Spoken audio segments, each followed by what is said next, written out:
اللہ سبحانہ تعالیٰ نے یہ حجاب کا سخت حکم اللہ کے رسول محمد صلی اللہ علیہ وسلم کی بیویوں کو دیا ہے، اللہ کے رسول محمد صلی اللہ علیہ وسلم کی بیٹیوں کو دیا ہے، اور اللہ کے رسول محمد صلی اللہ علیہ وسلم کے زمانے کی مسلمان عورتوں کو دیا ہے، اور پھر ہم کو بھی دیا ہے۔ تو اگر ہماری کوئی مسلمان بہن یہ کہے کہ میرے دل تو صاف ہے، میرے دل میں کوئی برائی نہیں ہے، سامنے والا جو سوچا سوچے لیکن میں تو شریف ہوں، تو یہ نظریہ بالکل بے بنیاد نظریہ ہے۔ کیوں؟ جب اللہ نے پاک دامن عورتوں کو حجاب کا حکم دیا ہے تو آپ اور میں کس کھیت کی مولی ہیں؟ پوری قرآن میں اور پوری اللہ کے رسول محمد صلی اللہ علیہ وسلم کی سیرت سے ہم کو کہیں بھی یہ دلیل نہیں ملتی کہ طلاق طلاق طلاق کہنے پر 3 بار طلاق پڑ جاتی ہے۔ اس کی ہم کو کوئی دلیل نہیں ملتی۔ توحید کی بنیادی معلومات رکھیے، اللہ کے رسول محمد صلی اللہ علیہ وسلم کی رسالت کی بنیادی معلومات رکھیے، اللہ کے رسول محمد صلی اللہ علیہ وسلم کے جو بیویاں ہیں ان کے کم از کم نام، ان کے بنیادی تعارف آپ رکھ لیجیے۔ اسی طریقے سے حیض اور نفاس کے تعلق سے بنیادی معلومات رکھیے، نماز کی بنیادی معلومات، عورت کی میت ہو جائے تو اس کو غسل دینے کی بنیادی معلومات، یہ تمام معلومات رکھیے۔ کیوں؟ کیونکہ یہی تعلیمات کام آنے والی ہیں۔ کب آئیں گی؟ ایک بار آپ کی سانس رک گئی اور آپ کو آپ کے گھر والے خبر کے گڑھے میں ڈال دیں گے تو آپ کو آپ کی اسکول، کالج، یونیورسٹی کی 100 ڈگریز اگر آپ کما لیں، 1000 بار نوبل پرائز آپ جیت لیں، تو وہ بالکل کام آنے والی نہیں ہے۔ یہی اللہ رسول کی تعلیم کام آنے والی ہے۔ کوئی بھی قسم کے آپ علوم اس دنیا میں دیکھ لیں، سب کے اوپر اور سب سے بھاری اور سب سے ضروری ہے ہم سب کے لیے اللہ کے بارے میں جاننا۔ اقرا کا معنی ہے سب سے پہلے اب اللہ کے بارے میں، بِاسْمِ رَبِّكَ الَّذِي خَلَقَ، پہلے اللہ کے بارے میں جاننا۔ سب سے بڑی غلط فہمی ہماری کئی مسلمان بہنوں کی یہاں دور ہو جائے گی کہ مسلمان مرد کی نماز الگ ہے، مسلمان عورت کی نماز الگ ہے۔ کوئی بھی قرآن کی آیت، کوئی بھی حدیث میں ہم کو اس کی کوئی دلیل نہیں ملتی۔ سب کی نماز ایک ہے، وہ اللہ کے رسول محمد صلی اللہ علیہ وسلم کی نماز ہے۔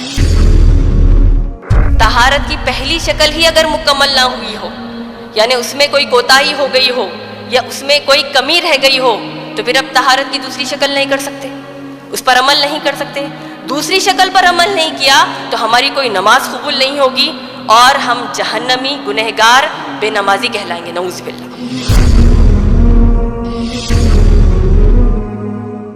السلام علیکم ورحمۃ اللہ وبرکاتہ۔ انشاءاللہ میں ساریہ فاطمہ بنت جناب عمران آج کے اس IREF پر منعقد ہونے والے خواتین کے اجتماع کی ناظمہ رہوں گی۔ یہ اجتماع IREF کے شعبہ خواتین کی جانب سے منعقد کیا جا رہا ہے۔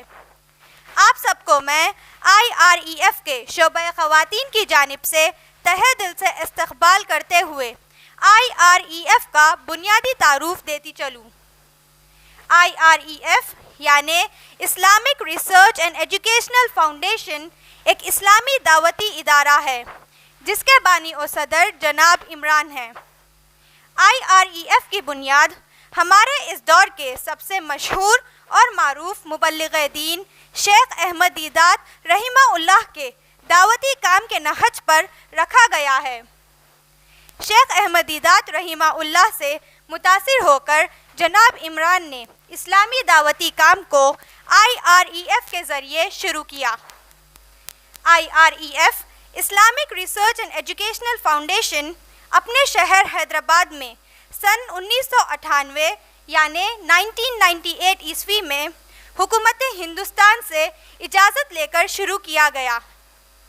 الحمدللہ IREF کا بنیادی مقصد اسلام کی تبلیغ اور تشہیر کرنا ہے اور لوگوں کو اسلام کی دعوت پیش کرنا ہے۔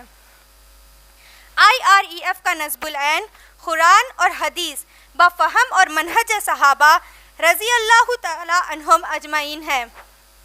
آئیے اب میں آپ کو آج کی ہماری مقررہ محترمہ امت المتین کا مختصر تعارف دیتی چلوں۔ محترمہ امت المتین BSc جینیٹکس کی طالب علم تھی اور انہوں نے جب جولائی 2005 عیسوی یعنی 2005 میں جناب عمران سے دوسری بیوی کی حیثیت سے نکاح کیا تو اس کے بعد سے اللہ کی طرف سے یہ ممکن ہو پایا کہ IREF کا ایک مکمل شعبہ خواتین قائم کیا جا سکے۔ IREF کا شعبہ خواتین کے ذریعے مخصوص توجہ کے ساتھ خواتین میں دین اسلام کی دعوت کا کام کیا جاتا ہے۔ الحمدللہ آج اگرچہ کہ محترمہ امت المتین 5 بچوں کی ماں ہیں، لیکن انہوں نے اس بات کا احساس نہیں ہونے دیا کہ اولاد یا گھریلو ذمہ داری ایک عورت کو دعوت دین کے کام سے رکا سکتی ہے۔ ماشاءاللہ جناب عمران کی طرح محترمہ امت المتین انگریزی اور اردو زبان میں تقاریر کرتی ہیں، اور ان کے تقاریر کے ویڈیوز جناب عمران کے ویڈیوز کے ساتھ آپ لوگ youtube.com/IREF ویڈیوز پر دیکھ سکتے ہیں۔ الحمدللہ مارچ 2020 کے لاک ڈاؤن کے بعد سے صرف خواتین کے لیے منعقد ہونے والا آج کا یہ 23 جنوری 2022 کا پہلا بیان ہے۔ اللہ سے دعا ہے کہ یہ سلسلہ جاری رہے۔ اب میں محترمہ امت المتین سے گزارش کرتی ہوں کہ وہ اپنے تقریر کے لیے اسٹیج پر تشریف لائیں۔ محترمہ امت المتین کے آج کے اردو بیان کا عنوان ہے عورتوں کے 5 اہم مسئلے اور ان کے جوابات۔ الحمدللہ وحدہ والصلاة والسلام علی من لا نبی بعدہ وعلی آلہ واصحابہ اجمعین۔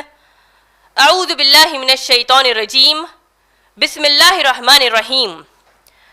من عمل صالحا من ذکر او انثى وهو مؤمن فلنحيينهم حياة طيبة ولنجزينهم أجرهم بأحسن ما كانوا يعملون۔ بسم اللہ الرحمن الرحیم۔ رب اشرح لي صدری ويسر لي امری واحلل عقدۃ من لسانی یفقہوا قولی۔ اما بعد، میں میرے تمام بزرگوں کا اور بہنوں کا اسلامی طریقے سے استقبال کرتی ہوں۔ السلام علیکم ورحمۃ اللہ وبرکاتہ، جس کا معنی ہے آپ سب پر اللہ سبحانہ و تعالیٰ کی سلامتی، رحمتیں اور برکتیں ہوں۔ میری آج کی تقریر کا عنوان ہے عورتوں کے لیے 5 اہم مسئلے اور ان کے جوابات۔ میری آج کی تقریر کے عنوان پر گفتگو شروع کرنے سے پہلے میں آپ سب کو ایک بات واضح کر دوں، کھل کر سمجھا دوں، کھل کر اعلان کر دوں، تاکہ میری تقریر کے دوران یا میری تقریر کے بعد کسی کو کوئی غلط فہمی نہ رہے کہ میں مسئلوں پر فتوے دینے والی کوئی مفتیاں ہوں۔ دراصل آج کا جو عنوان ہے الحمدللہ میں نے خود سے چنا ہے۔ میرے 16 سال کے دعوتی کوششوں کے دوران جو تجربات ہوئے ہیں، میں نے یہ جانا ہے کہ یہ 5 بنیادی مسئلے ہوتے ہیں جو ہم مسلمان عورتوں کو اکثر ان کے جوابات کی طلب ہوتی ہے۔ تو اللہ کی توفیق سے یہ ارادہ ہوا کہ کیوں نہ ان 5 مسئلوں پر ایک مختصر سی تقریر بنیادی معلومات فراہم کرتے ہوئے دی جائے، تاکہ ایک علمی خدمت ہو جائے۔ اللہ سے دعا ہے کہ اللہ سبحانہ تعالیٰ میری اس کوشش کو قبول کرے اور میری بہنوں کے لیے مجھے اس علمی خدمت کا ذریعہ بنا دے، آمین۔ انشاءاللہ اس 5 مسئلوں پر گفتگو شروع کرنے سے پہلے یہ 5 مسئلے کیا ہیں انشاءاللہ پہلے وہ جان لیتے ہیں۔ 5 مسئلوں میں کا سب سے پہلا مسئلہ ہے جو عورتوں سے متعلق ہے، وہ ہے حیض، نفاس، استحاضہ اور طہارت کے مسائل۔ دوسرا مسئلہ ہے نماز کے مسائل۔ تیسرا حجاب کے مسائل۔ چوتھا علم حاصل کرنے اور نوکری کرنے کے مسائل۔ اور 5واں ہے نکاح، طلاق، خلا اور جوائنٹ فیملی کے مسئلے۔ تو آئیے سب سے پہلے میری آج کی تقریر کا جو عنوان ہے عورتوں کے 5 اہم مسئلے اور ان کے جوابات، اس میں سب سے پہلا جو مسئلہ ہے اس پر اپنی گفتگو شروع کروں۔ سب سے پہلا مسئلہ کیا ہے؟ حیض، نفاس، استحاضہ اور طہارت کے مسائل۔ لفظ جو حیض ہے اس کا ذکر اللہ کی مقدس کتاب قرآن مجید میں کم از کم 2 مقامات پر 4 مرتبہ اس کا ذکر ہوا ہے۔ اگر آپ قرآن مجید پڑھتے ہیں سورۃ البقرہ سورہ نمبر 2 آیت نمبر 222، یعنی سورہ بقرہ سورہ نمبر 2 آیت نمبر 222، اور اسی طریقے سے سورہ طلاق سورہ نمبر 65 آیت نمبر 4، یعنی سورہ طلاق سورہ نمبر 65 آیت نمبر 4. سورہ بقرہ کی آیت نمبر 222 میں عام حالات میں حیض کا مسئلہ بتایا گیا ہے، جبکہ سورہ طلاق میں طلاق کے ضمن میں حیض کا ذکر آیا ہے.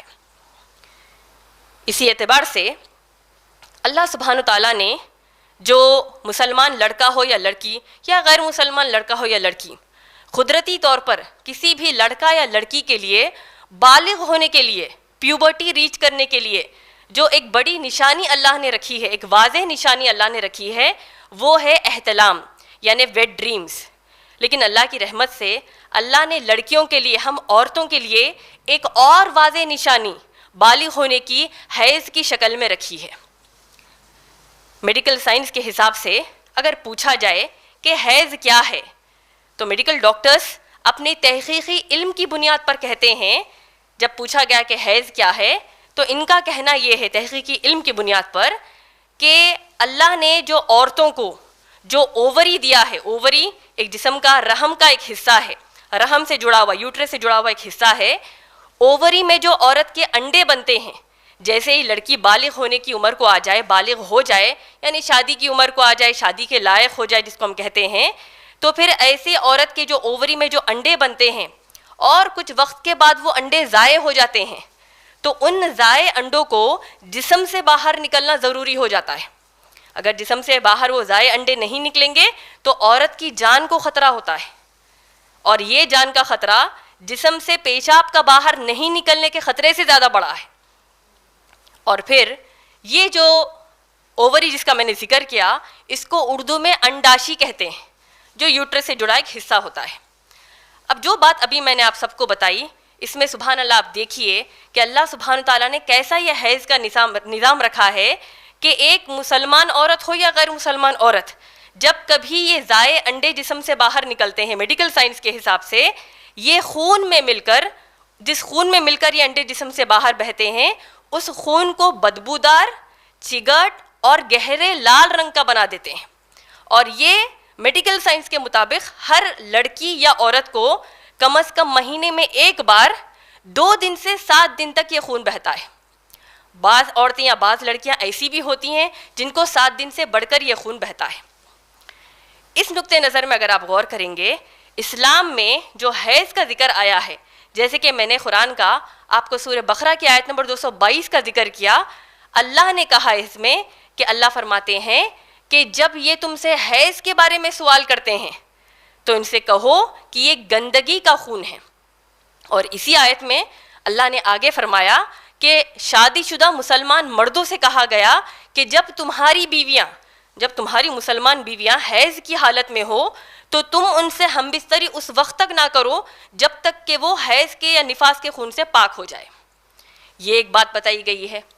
اس کے علاوہ ہم کو یہ بھی جاننا بڑا اہم ہے کہ یہ جو حیض کا مسئلہ ہے، اس میں کون سے ایسے کام ہیں جو ایک مسلمان عورت کو نہیں کرنے چاہیے. یہی بنیادی معلومات ہم کو فراہم ہونے ضروری ہیں. اسلامی نقطۂ نظر سے یعنی قرآن اور ٹیچنگز آف محمد صلی اللہ علیہ وسلم، قرآن و حدیث کی روشنی میں 3 ایسے بنیادی کام ہیں جو ایک مسلمان عورت حیض کی حالت میں نہیں کر سکتی. سب سے پہلی چیز، حیض کی حالت میں مسلمان عورت فرض، نفل، سنت یا واجب نمازیں نہیں پڑھ سکتی. رمضان کے جو روزے ہوتے ہیں یا الگ سے جو نفل روزے ہو سکتے ہیں وہ بھی نہیں رہ سکتی. اسی طریقے سے مسجد میں داخل نہیں ہو سکتی. اسی طریقے سے عمرہ یا حج میں جو تمام اراکین ہیں، اس کی جو عبادتیں ہیں، اس میں طواف کعبہ نہیں کر سکتی. اس کے علاوہ مسلمان عورت حیض کی حالت میں اگر وہ عیدگاہ جانا چاہے تو اس کو اجازت دی گئی ہے، جس کا ذکر آپ کو صحیح بخاری جلد نمبر 1 حدیث نمبر 324 میں مل جائے گا. عیدگاہ جانے کی حیض کی حالت میں اجازت ہے، لیکن اللہ کے رسول محمد صلی اللہ علیہ وسلم نے منع فرمایا ہے کہ حیض والی عورت اس مقام پر عیدگاہ میں نہ جائیں جہاں مسلمان مرد اور مسلمان عورتیں نماز پڑھنے کھڑے ہوتے ہوں. تو یہ سب سے پہلا ایک نقطہ معلوم ہو گیا ہم کو کہ حیض کی حالت میں کون سے کام نہیں کرنے ہیں. دوسرا نقطہ وہ یہ ہے کہ حیض کی حالت میں مسلمان عورت کو چاہیے کہ وہ اپنے شوہر سے ہم بستری نہ کریں. کیوں؟ اس کا ذکر ہم کو صاف سیدھا قرآن میں سورہ بقرہ کی آیت نمبر 222 میں ملتا ہے، یعنی اپنی شرمگاہوں کو اپنے شوہر سے دور رکھنا ہے. لیکن صحیح بخاری کی حدیث نمبر 302 آپ پڑھیں گے، اللہ کے رسول محمد صلی اللہ علیہ وسلم نے اجازت دی ہے مسلمان شوہر اور مسلمان بیوی کو کہ وہ کپڑوں کے اوپر سے، یعنی اوور دا ڈریس، اپنی جو فزیکل نیڈ ہے یا بایولوجیکل نیڈ جس کو آپ کہتے ہیں، فطری تقاضے کو کپڑوں کے اوپر سے پورا کر سکتے ہیں۔ تو یہ ہو گیا دوسرا کام جو ہم حیض کی حالت میں ہم کو نہیں کرنا ہے۔ تیسرا کام ہے کہ حیض کی حالت میں مسلمان لڑکی یا مسلمان عورت قرآن مجید کو ہاتھ لگانا، قرآن کو کھول کر اس کے میں سے تلاوت کرنا، یہ کام مسلمان عورت حیض کی حالت میں نہیں کر سکتی۔ بعض علماء، معتبر علماء نے تو یہاں تک کہا ہے کہ موبائل اپلیکیشنز پر جو قرآن مجید کی تلاوت ہم کرتے ہیں، حیض والی عورت کو چاہیے کہ وہ بھی نہ کریں۔ کیوں؟ کیونکہ اللہ کا مقصد اس قرآن کی تلاوت کا، یعنی اس قرآن کا مقصد جو پاک قرآن ہے، اس کلام جو پاک کلام ہے اللہ کا، جب عورت حیض کی حالت میں ہم دیکھتے ہیں کہ وہ وضو سے نہیں ہوتی، طہارت سے نہیں ہوتی، تو اللہ نے اس حالت میں بھی عورت کو اللہ کے کلام کی تلاوت کی بھی زحمت نہیں دی ماشاءاللہ۔ تو حیض کی حالت میں تلاوت قرآن بھی ہم کو نہیں کرنی چاہیے۔ لیکن علماء نے یہ اجازت دی ہے کہ جتنا قرآن آپ کو حفظ ہے، جو آپ کو یاد ہے، اسے آپ روزمرہ کی زندگی میں جو اٹھتے بیٹھتے جو آپ دعائیں کرتے ہیں، دعاؤں کی شکل میں یا اذکار کی شکل میں، وہ قرآن کے حصوں کی آپ تلاوت کر سکتے ہیں۔ یہ 3 چیزیں ہو گئی حیض کی حالت میں کون سے کام نہیں کرنے والے۔ اس کے علاوہ دیکھتے ہیں اب کہ نفاس کیا ہے۔ نفاس اردو زبان میں جو ہم عام طور پر کہتے ہیں، بچہ پیدا ہونے کے بعد، بچہ یا بچی جب عورت کسی کو جنم دیتی ہے، اس کے بعد جو خون بہتا ہے اس کو نفاس کہا جاتا ہے۔ زچگی کے بعد والے خون کو کیا کہا جاتا ہے؟ نفاس کہا جاتا ہے۔ انگریزی میں اس کو عام طور پر پوسٹ پارٹم بلیڈنگ کہتے ہیں۔ اور جس طرح پیریڈز یا مینسس یا ماہواری یا حیض جس کو آپ کہتے ہیں، یہ 2 سے 7 دن یا 7 دن سے بڑھ کر کسی نہ کسی کو ہو سکتا ہے، نفاس کے لیے کہا جاتا ہے سائنٹیفکلی کہ اس کی میگزیمم ٹائم پیریڈ 40 دن ہے۔ اسی لیے آپ دیکھتے ہیں جب کبھی ہمارے رشتہ داروں میں یا خود ہمارے یہاں جب کسی کی ڈیلیوری ہوتی ہے تو 40 دن کی عدت کہا جاتا ہے۔ 40 دن یہ ناپاکی والے دن کہے جاتے ہیں۔ لیکن آپ کو جان کر تعجب ہوگا کہ کئی لا علم ہماری بہنیں اس چیز کو نہیں سمجھ رہی ہیں کہ 40 دن میگزیمم ٹائم پیریڈ ہے، زیادہ سے زیادہ والے دن ہیں، لیکن 40 دن کے اندر اگر ہماری کوئی مسلمان بہن، کوئی مسلمان عورت پاکی اختیار کر لیتی ہے، اس کو خون بہنا رک جاتا ہے، تو اس کو غسل لے کر نمازیں پڑھنی ہوگی اور رمضان کے روزے رہنے ہوں گے۔ تو یہ میگزیمم ٹائم پیریڈ نفاس کا ہے۔ نفاس کا خون بھی حیض کے خون کی طرح ہی گندا ہوتا ہے اور یہ بچہ پیدا ہونے کے بعد ہی ہوتا ہے۔ اور پھر نفاس کے لیے بھی وہی احکامات ہیں جو حیض کے لیے آئے ہیں، یعنی کون سے کام حیض میں نہیں کرنے چاہیے، نفاس کی حالت میں بھی وہ کام نہیں کرنے چاہیے، یعنی نمازیں نہیں پڑھ سکتے، روزے نہیں رہ سکتے، طواف کعبہ نہیں کر سکتے، قرآن کی تلاوت نہیں کر سکتے، شوہر سے ہم بستری نہیں کر سکتے۔ تو یہ کیا ہو گیا؟ حیض اور نفاس۔ تیسری شکل ہے جو ہم کو سمجھنی ہے آج پہلے مسئلے میں، وہ ہے استحاضہ۔ استحاضہ کہتے ہیں ایکسیسو بلیڈنگ کو یا irregular بلیڈنگ کو۔ اور یہ کس کو کہتے ہیں؟ زیادہ یا اضافہ والا خون اگر کسی عورت کو حیض کے جو زیادہ سے زیادہ دن ہو سکتے ہیں یا نفاس کے جو زیادہ سے زیادہ میگزیمم دن ہو سکتے ہیں، اس کے بعد بھی اگر خون بہتا رہے اور یہ خون اتنے دن مکمل ہونے کے بعد بھی بہہ رہا ہے تو اس کو استحاضہ کہتے ہیں۔ اور خاص بات یہ ہے کہ استحاضہ کا خون گندا نہیں ہوتا، یعنی حیض یا نفاس کی طرح بدبودار، چگٹ یا گہرے لال رنگ کا نہیں ہوتا، بلکہ عام رگ کے خون کی طرح ہوتا ہے۔ تو یہ ایک چیز سمجھنا چاہیے۔ اس کا مطلب یہ ہوا کہ قرآن اور حدیث کی روشنی میں استحاضہ کی حالت میں اگر کوئی مسلمان ہماری بہن ہے، کوئی مسلمان عورت ہے، تو اس کو نمازوں اور روزوں کی کوئی چھوٹ نہیں ہے۔ استحاضہ کی حالت میں اس کو فرض نمازیں بھی پڑھنی ہے، رمضان کے روزے بھی رکھنا ہے، قرآن کی تلاوت سے کوئی ممانعت نہیں، یہاں تک کہ وہ شوہر سے ہم بستری بھی کر سکتی ہے۔ لیکن ایک چیز یہ بھی آپ کو واضح کر دوں کہ اگر استحاضہ کی حالت میں آپ دیکھ رہے ہیں کہ آپ کو یہ ایکسیسو بلیڈنگ ہو رہی ہے، لیکن وہ خون بہتے بہتے اس کے اندر اگر چگٹ پن آ جائے، بدبو آنا شروع ہو جائے، یا نہیں تو گہرے لال رنگ کا ہو جائے، تو سمجھ جائیے یہ حیض کا خون ہے، تو پھر اب آپ نمازیں اس وقت نہیں پڑھ سکتے۔ تو اگر ہماری کوئی مسلمان بہن اس حالت سے گزر رہی ہے تو ہم ان سے گزارش کریں گے، اور میں آپ سب سے بھی گزارش کروں گی کہ ایسے حالات میں ذری دیر کیے بغیر فوراً آپ کسی عالم دین، معتبر عالم دین سے رجوع ہوئیے اور اپنے مسئلے کا حل نکالیے۔ کیوں؟ کیونکہ آپ سوچئے، اگر خون استحاضہ کا ہے اور آپ نے اس کو حیض یا نفاس کا سمجھا اور آپ نے نمازیں چھوڑ دی تو پھر جہنم کا عذاب ہے، اور اگر خون استحاضہ کا نہیں ہے، حیض یا نفاس کا ہے، اور آپ وضو بناتی رہیں، نمازیں پڑھتی رہیں، قرآن کی تلاوت کرتی رہیں، شوہر سے ہم بستری کرتی رہیں، تب بھی بہت بڑا گناہ ہے۔ تو لہٰذا معتبر عالم دین یا معتبر عالمہ سے اس مسئلے پر آپ فوری رجوع ہو جائیے۔ تو یہ کیا ہو گیا؟ حیض، نفاس اور استحاضہ کے بارے میں ہم نے ابھی ماشاءاللہ بنیادی طور پر معلومات فراہم کی۔ چوتھی چیز ہے طہارت کے مسائل۔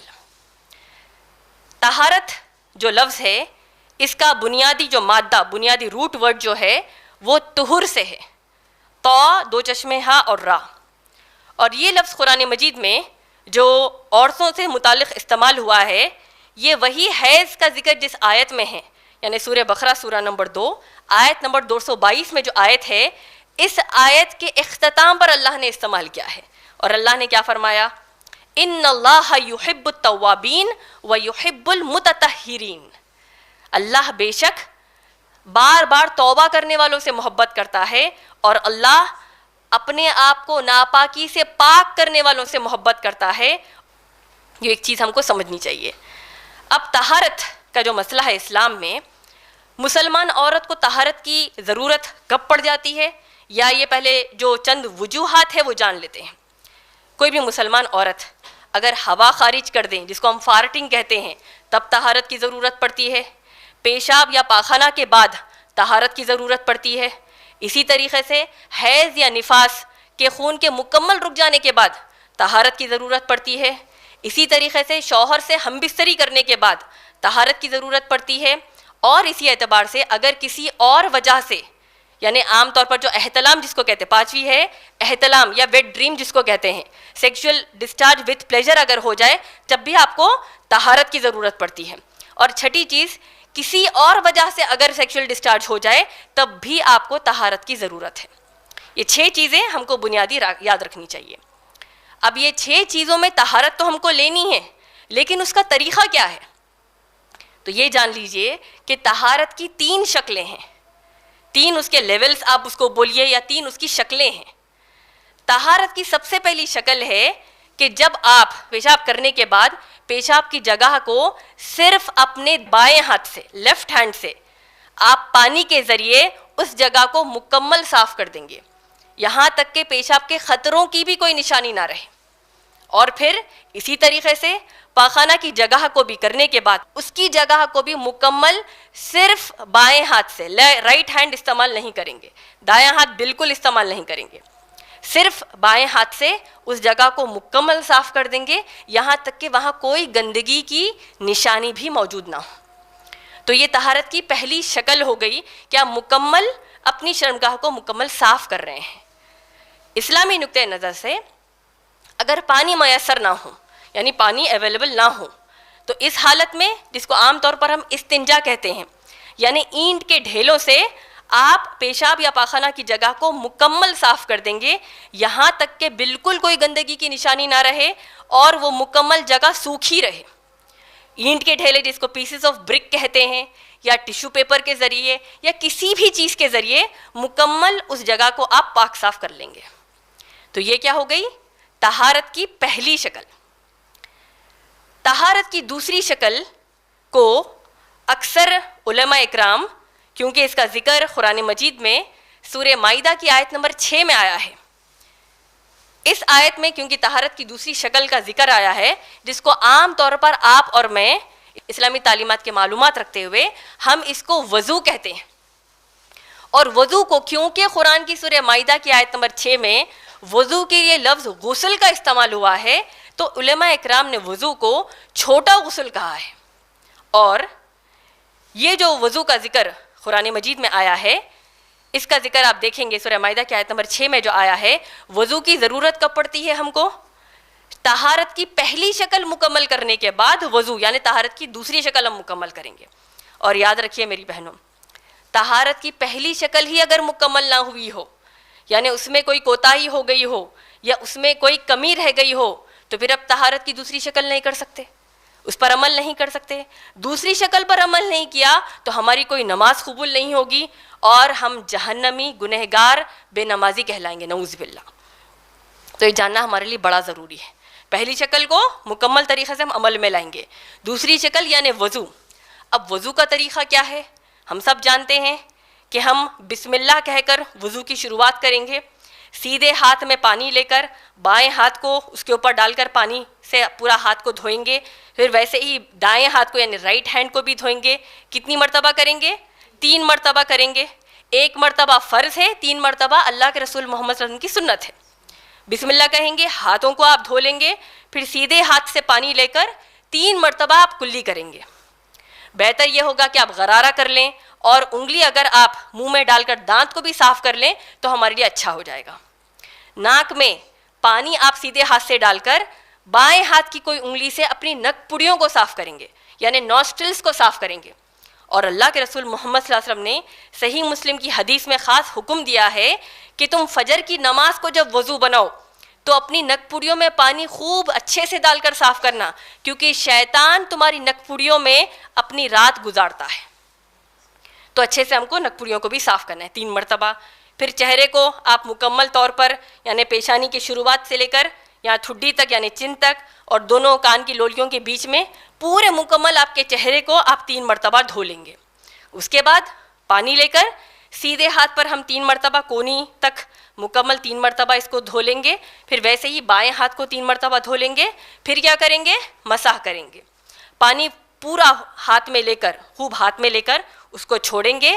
اپنی آخری 3 انگلیوں کو آپ اپنی پیشانی کے اوپر سے لے کر پورا پیچھے تک لے کر جہاں بال آپ کے ختم ہوتے ہیں پھر واپس سامنے آ کر پھر آپ اپنے کانوں کو صاف کر لیں گے. 4 فنگر کو آپ اندر ڈالیں گے کان کے اندر اور پیچھے کا کان ایسے صاف کر لیں گے. یہ مسح ہو گیا. اس کے بعد پیر دھو لیں گے. سیدھا پیر 3 بار، بایاں پیر 3 بار اور اس کی مسنون دعا پھر وضو کی پڑھ لیں گے. یہ وضو کا طریقہ ہو گیا طہارت کی دوسری شکل. اب ایسے حالات میں اگر پانی میسر نہ ہو تو یہی آیت میں سورہ مائدہ کی آیت نمبر 6 میں اللہ سبحانہ تعالیٰ نے ہم کو تیمم کا حکم بھی دیا ہے. ماشاءاللہ تیمم کا حکم کیا ہے کہ آپ کو اگر کہیں صاف مٹی مل جائے، صاف مٹی آپ کو مل جائے، آپ اس میں ہاتھ ماریں گے، تھوڑا سا اس کو جھٹک لیں گے بسم اللہ کہہ کر، سیدھے ہاتھ کو یعنی دائیں ہاتھ سے بائیں ہاتھ کو ایسے مل لیں گے. پھر ویسے ہی دائیں ہاتھ کو آپ صاف کریں گے یعنی تھوڑا سا ایسے مل لیں گے. 1 مرتبہ ہی کریں گے. پھر وہی ہاتھ سے آپ اپنے چہرے کے اوپر تھوڑا سا پھیر لیں گے. آپ کا ماشاءاللہ تیمم ہو گیا. تو یہ طہارت کی دوسری شکل میں ہم نے کیا سیکھا؟ وضو کیسے کرنا ہے اور تیمم کیسے کرنا ہے. تو یہ دوسری شکل ہو گئی. طہارت کی تیسری شکل کو غسل کہا جاتا ہے اور غسل کو علماء اکرام طہارت کی دوسری شکل سے علیحدہ کرنے کے لیے، کیونکہ دوسری شکل کو وضو اور چھوٹا غسل بھی کہا گیا ہے، اس کو صرف غسل بھی کہا جاتا ہے، بڑا غسل بھی کہا جاتا ہے، بڑا وضو بھی کہا جاتا ہے. کیوں؟ کیونکہ اس میں یعنی غسل میں پورے جو وضو کے جو اراکین ہیں وہ بھی آئے ہیں اور زیادہ اراکین آئے ہیں. تو تیسری شکل طہارت کی ہے، وہ کیا ہے؟ غسل. پہلے جان لیتے ہیں کہ غسل کی ضرورت کب پڑتی ہے. غسل کی ضرورت پڑتی ہے مسلمان عورت کے لیے جب وہ حیض اور نفاس کے خون سے مکمل پاک ہو جائے. اسی طریقے سے شوہر سے ہمبستری کے بعد بھی. شوہر کی ہمبستری میں خاص جو احادیث میں الفاظ احادیث کے معنی ہم کو ملتے ہیں وہ یہ ہے کہ اگر میاں اور بیوی کی شرمگاہیں آپس کو چھو لیں یا دخول ہو جائیں، سیکشل ڈسچارج وتھ پلیجر ہو جائیں، تب بھی آپ کو غسل لینا ہے. احتلام کے بعد بھی یعنی ویٹ ڈریمز کے بعد بھی آپ کو غسل لینا ہے. یہ فرض ہے ہمارے اوپر. اب غسل کا طریقہ کیا ہے دیکھیے. غسل کے طریقے میں وہی بسم اللہ آپ بول کر آپ سب سے پہلے ناف سے لے کر یعنی نیول جس کو آپ کہتے ہیں، نیول سے لے کر نیچے تلوے تک، آپ کے پیر کے تلوے تک پورے اس حصے کو مکمل پانی سے اچھے سے صاف کر دیں گے.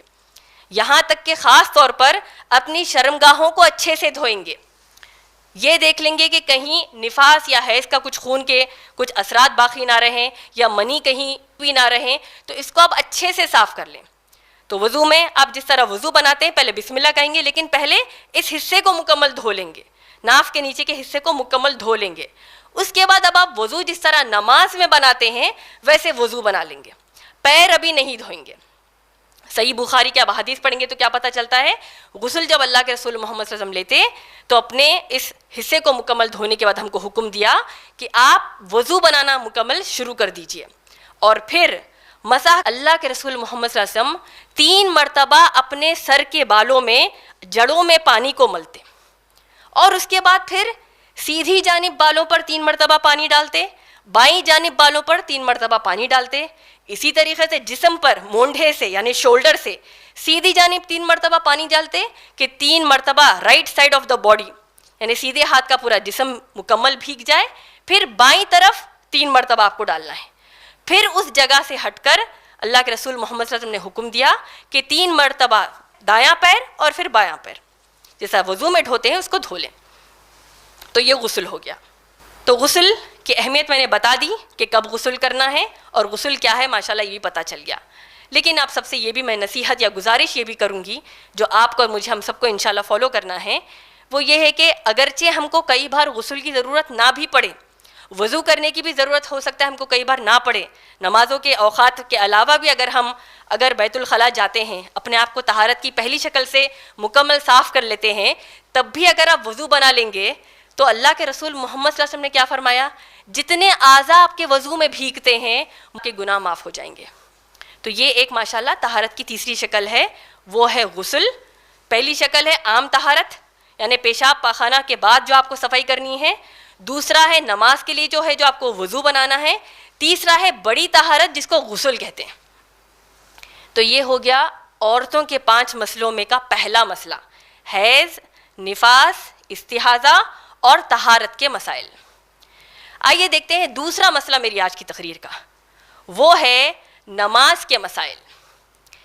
جب آپ صحیح بخاری پڑھتے ہیں جلد نمبر 1 حدیث نمبر 8, اللہ کے رسول محمد صلی اللہ علیہ وسلم نے بتایا کہ اسلام کی 5 بنیادوں میں جو سب سے پہلی بنیاد شہادہ ہے یعنی کلمہ شہادہ ہے, یعنی کلمہ شہادہ پر ایمان لانا, اس پر یقین رکھنا اور اس کی دعوت دوسروں کو دینا. اس کے بعد اسلام کی دوسری اہم بنیاد کو اللہ نے نماز قرار دیا ہے. اور ایک بات علمی طور پر یہ بھی آپ سب کو بتا دوں کہ دراصل صلاۃ جو عربی لفظ ہے, نماز جو عام طور پر ہم کہتے ہیں, صلاۃ کا ایکچوئل ترجمہ یعنی اس کا جو اصل ترجمہ نماز ہو ہی نہیں سکتا. کیوں؟ کیونکہ نماز ایک فارسی لفظ ہے اور بعض لوگوں نے اس کو صلاۃ کے لیے بہت عام کر دیا ہے جبکہ وہ اس کا ترجمہ ہے ہی نہیں. تو ہم سب کو کوشش کرنی چاہیے کہ اسلامی جو اصطلاح ہے یعنی اسلامک ٹرمینالوجی ہے اس کو ہم استعمال کریں, نہ کہ فارسی یا کسی اور زبان کے الفاظ استعمال کریں. تو آئیے دیکھتے ہیں یہ صلاۃ کے بارے میں عورتوں کو کیا جانکاری ہونی ضروری ہے. صلاۃ کے تعلق سے اللہ کے رسول محمد صلی اللہ علیہ وسلم نے ابو داؤد جلد نمبر 1 حدیث نمبر 495 میں فرمایا کہ جب تمہاری اولاد 7 سال کی ہو جائے, 7 ایئرس کی ہو جائے, تو انہیں تم تنبیہ کرو کہ وہ 5 وقت کی نماز پابندی سے پڑھیں. اچھے سے ان کو بتاؤ, حکم دو کہ تم نمازیں پڑھو. اور اگر وہ 10 سال کے ہو جائیں اور نماز پڑھنے میں کوئی کوتاہی کریں تو انہیں ہلکے سے سزا دو کیونکہ نماز میں کوتاہی کر رہے ہیں. اس سے کیا پتہ چلتا ہے ایک حدیث سے کہ نماز کو اس کے 5 وقت پر, دن میں جو 5 وقت کی ہماری نماز ہے, فجر, ظہر, عصر, مغرب, عشاء, یہ پوری 5 نمازوں کو اس کے طے شدہ وقت پر پڑھنا ہمارے لیے ضروری ہے. اسی طریقے سے اللہ نے قرآن مجید میں سورہ روم سورہ نمبر 30 کی آیت نمبر 31 میں فرمایا, اللہ فرماتے ہیں تو پلٹو اللہ کی طرف, واتقوہ اور ڈرو صرف اللہ سے, وقیم الصلاۃ اور صلاۃ یعنی نماز قائم کرو, اور مشرکوں میں سے مت ہو جاؤ. اللہ اکبر. آپ سوچئے اللہ سبحانہ تعالیٰ بے نمازی مسلمان مردوں اور بے نمازی مسلمان عورتوں کو مشرکوں میں شمار کر رہے ہیں. اس کے علاوہ اللہ کے رسول محمد صلی اللہ علیہ وسلم نے یہ تک ہم کو اجازت دی ہے کہ آپ جب نماز ٹھہر کر نہیں پڑھ سکتے تو بیٹھ کر پڑھ لیں, بیٹھ کر نہیں پڑھ سکتے تو لیٹ کر پڑھ لیں. اور ایک اہم بات, استحاضہ کے ضمن میں آپ کو ایک اور بتا دوں. استحاضہ کیا تھا آپ جانتے ہیں؟ ایکسیسو بلیڈنگ اگر ہو جائے جس میں آپ کو نماز پڑھنی ہی پڑھنی ہے, روزے رکھنا ہی رکھنا ہے. ایک امہات المومنین میں سے ایک ام المومنین کا ایک واقعہ آتا ہے, صحیح بخاری کی حدیث نمبر 2037 میں کہ اللہ کے رسول محمد صلی اللہ علیہ وسلم کی ایک بیوی ہیں جو استحاضہ کی حالت میں ہوتی اور استحاضہ کا خون جب گرتا تو نیچے برتن رکھ دیا جاتا نماز کے دوران، لیکن وہ پھر بھی نماز کو نہیں چھوڑتی. تو یہ ایک ہم کو سمجھ میں آتی ہے بات کہ کتنی اہم ہمارے لیے نماز ہے.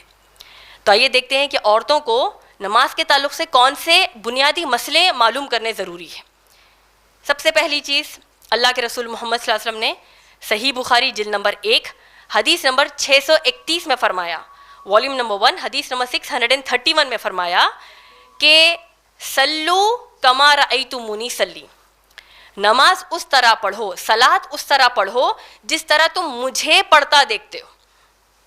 تو سب سے بڑی غلط فہمی ہماری کئی مسلمان بہنوں کی یہاں دور ہو جائے گی کہ مسلمان مرد کی نماز الگ ہے، مسلمان عورت کی نماز الگ ہے. کوئی بھی قرآن کی آیت، کوئی بھی حدیث میں ہم کو اس کی کوئی دلیل نہیں ملتی. سب کی نماز ایک ہے، وہ اللہ کے رسول محمد صلی اللہ علیہ وسلم کی نماز ہے. دوسری اہم بات نماز سے متعلق یہ ہے کہ اللہ کے رسول محمد صلی اللہ علیہ وسلم نے ہم کو صحیح بخاری جلد نمبر 1 حدیث نمبر 873 والیوم نمبر 1 حدیث نمبر 873 میں بتایا کہ اگر مسلمان مرد نگرانکار سے کہا ہے، یعنی سگا باپ ہے، سگا بھائی ہے یا شوہر ہے، نگرانکار جو ہوتے ہیں، ولی جو ہوتے ہیں ہمارے، ان سے کہا ہے کہ اگر تمہارے تحت جو عورتیں ہیں، تمہاری بیویاں، تمہاری بیٹیاں، تمہاری مائیں، یہ اگر مسجد کو جا کر نماز پڑھنا چاہیں تو انہیں نہ روکو. یہاں تک کہ صحیح بخاری کی جلد نمبر 1 حدیث نمبر 865 میں آیا ہے کہ محمد صلی اللہ علیہ وسلم نے فرمایا کہ اگر تمہاری عورتیں رات کے وقت کو بھی نماز پڑھنے جانا چاہیں مسجد کو تو انہیں نہ روکو. ان تمام باتوں کا اگر ہم نچوڑ دیکھ لیں، اس کا ایک جز معلوم کر لیں تو یہی ہوگا کہ اسلام میں مسلمان عورت کو مسجد جا کر نماز پڑھنے سے نہیں روکا، لیکن اس کے ساتھ ساتھ مسلمان عورت کے لیے جب جماعت سے ہی نماز پڑھنا فرض نہیں ہے تو مسجد کو جا کر نماز پڑھنا بھی فرض نہیں ہے. اس کی ایک مثال اگر میں آپ سب کو دے دوں، حکومت نے اعلان کیا کہ تمام مرد حضرات ایگزام سینٹر آ کر ایگزام لکھیں گے اور جتنی عورتیں ہیں وہ اپنے گھروں میں ایگزام لکھیں، دونوں کا ویسے ہی کریکشن ہوگا، کوئی اس میں ناانصافی نہیں ہوگی. عورتیں اگر ایگزام سینٹر کو بھی آ کر ایگزام لکھنا چاہتی ہیں تو بھی لکھ سکتی ہیں، لیکن جتنے مارکس یا جیسا کریکشن مردوں کا ہوگا، عورتوں کا بھی اگرچہ کہ وہ گھر بیٹھے لکھتی ہیں ان کا ویسے ہی ہوگا. تو آپ بتائیے کوئی بھی عقل مند عورت گھر پر سکون سے بیٹھ کر ایگزام لکھے گی؟ کیوں؟ اس کا ٹائم بچ جائے گا، انرجی بچ جائے گی، اور ویسے ہی انصاف سے کریکشن اور مارکس ملیں گے جیسے کہ کوئی مرد ایگزام سینٹر جا کر ایگزام لکھتا ہو. تو ویسے ہی اسلام میں مسلمان عورت کو مسجد جا کر نماز پڑھنا اس کے لیے جائز ہے، اس کو نہیں روکا گیا. لیکن ابو داؤد کی ایک حدیث ہے جلد نمبر 1 حدیث نمبر 566 والیوم نمبر 1 حدیث نمبر 567، اللہ کے رسول محمد صلی اللہ علیہ وسلم نے فرمایا کہ عورتوں کے لیے سب سے بہترین جگہ نماز کی اس کا گھر ہے. ایک اور روایت میں آتا ہے کہ گھر میں بھی گھر کا کونا ہے. تو اگر کوئی مسلمان عورت گھر میں نماز پڑھتی ہے، وہ مسلمان مرد جو مسجد جا کر نماز پڑھتا ہے اتنا ہی اس کو اجر ملے گا مسلمان عورت کو جو وہ اپنے گھر میں نماز پڑھتی ہے. تو یہ ایک چیز ہم کو واضح ہونی ضروری تھی. اس کے علاوہ مسلمان عورت کے تعلق سے اللہ کے رسول محمد صلی اللہ علیہ وسلم کی پیاری بیوی، ہم سب کی پیاری ماں ام المومنین عائشہ رضی اللہ تعالیٰ عنہا نے فرمایا، جس کا ذکر ترمذی شریف حدیث نمبر 787 ہے. اللہ کے رسول محمد صلی اللہ علیہ وسلم کی پیاری بیوی عائشہ رضی اللہ تعالیٰ عنہا نے فرمایا کہ ہم کو اللہ کے رسول محمد صلی اللہ علیہ وسلم نے حیض کی حالت میں روزے چھوٹتے ہیں تو روزے رکھنے کا حکم دیا، یعنی قضا روزے رہنا ہے، لیکن جو حیض کی حالت میں نمازیں چھوٹتی ہیں ان کو رہنے کا حکم نہیں دیا. تو یہ بھی ہم کو جاننا ضروری ہے.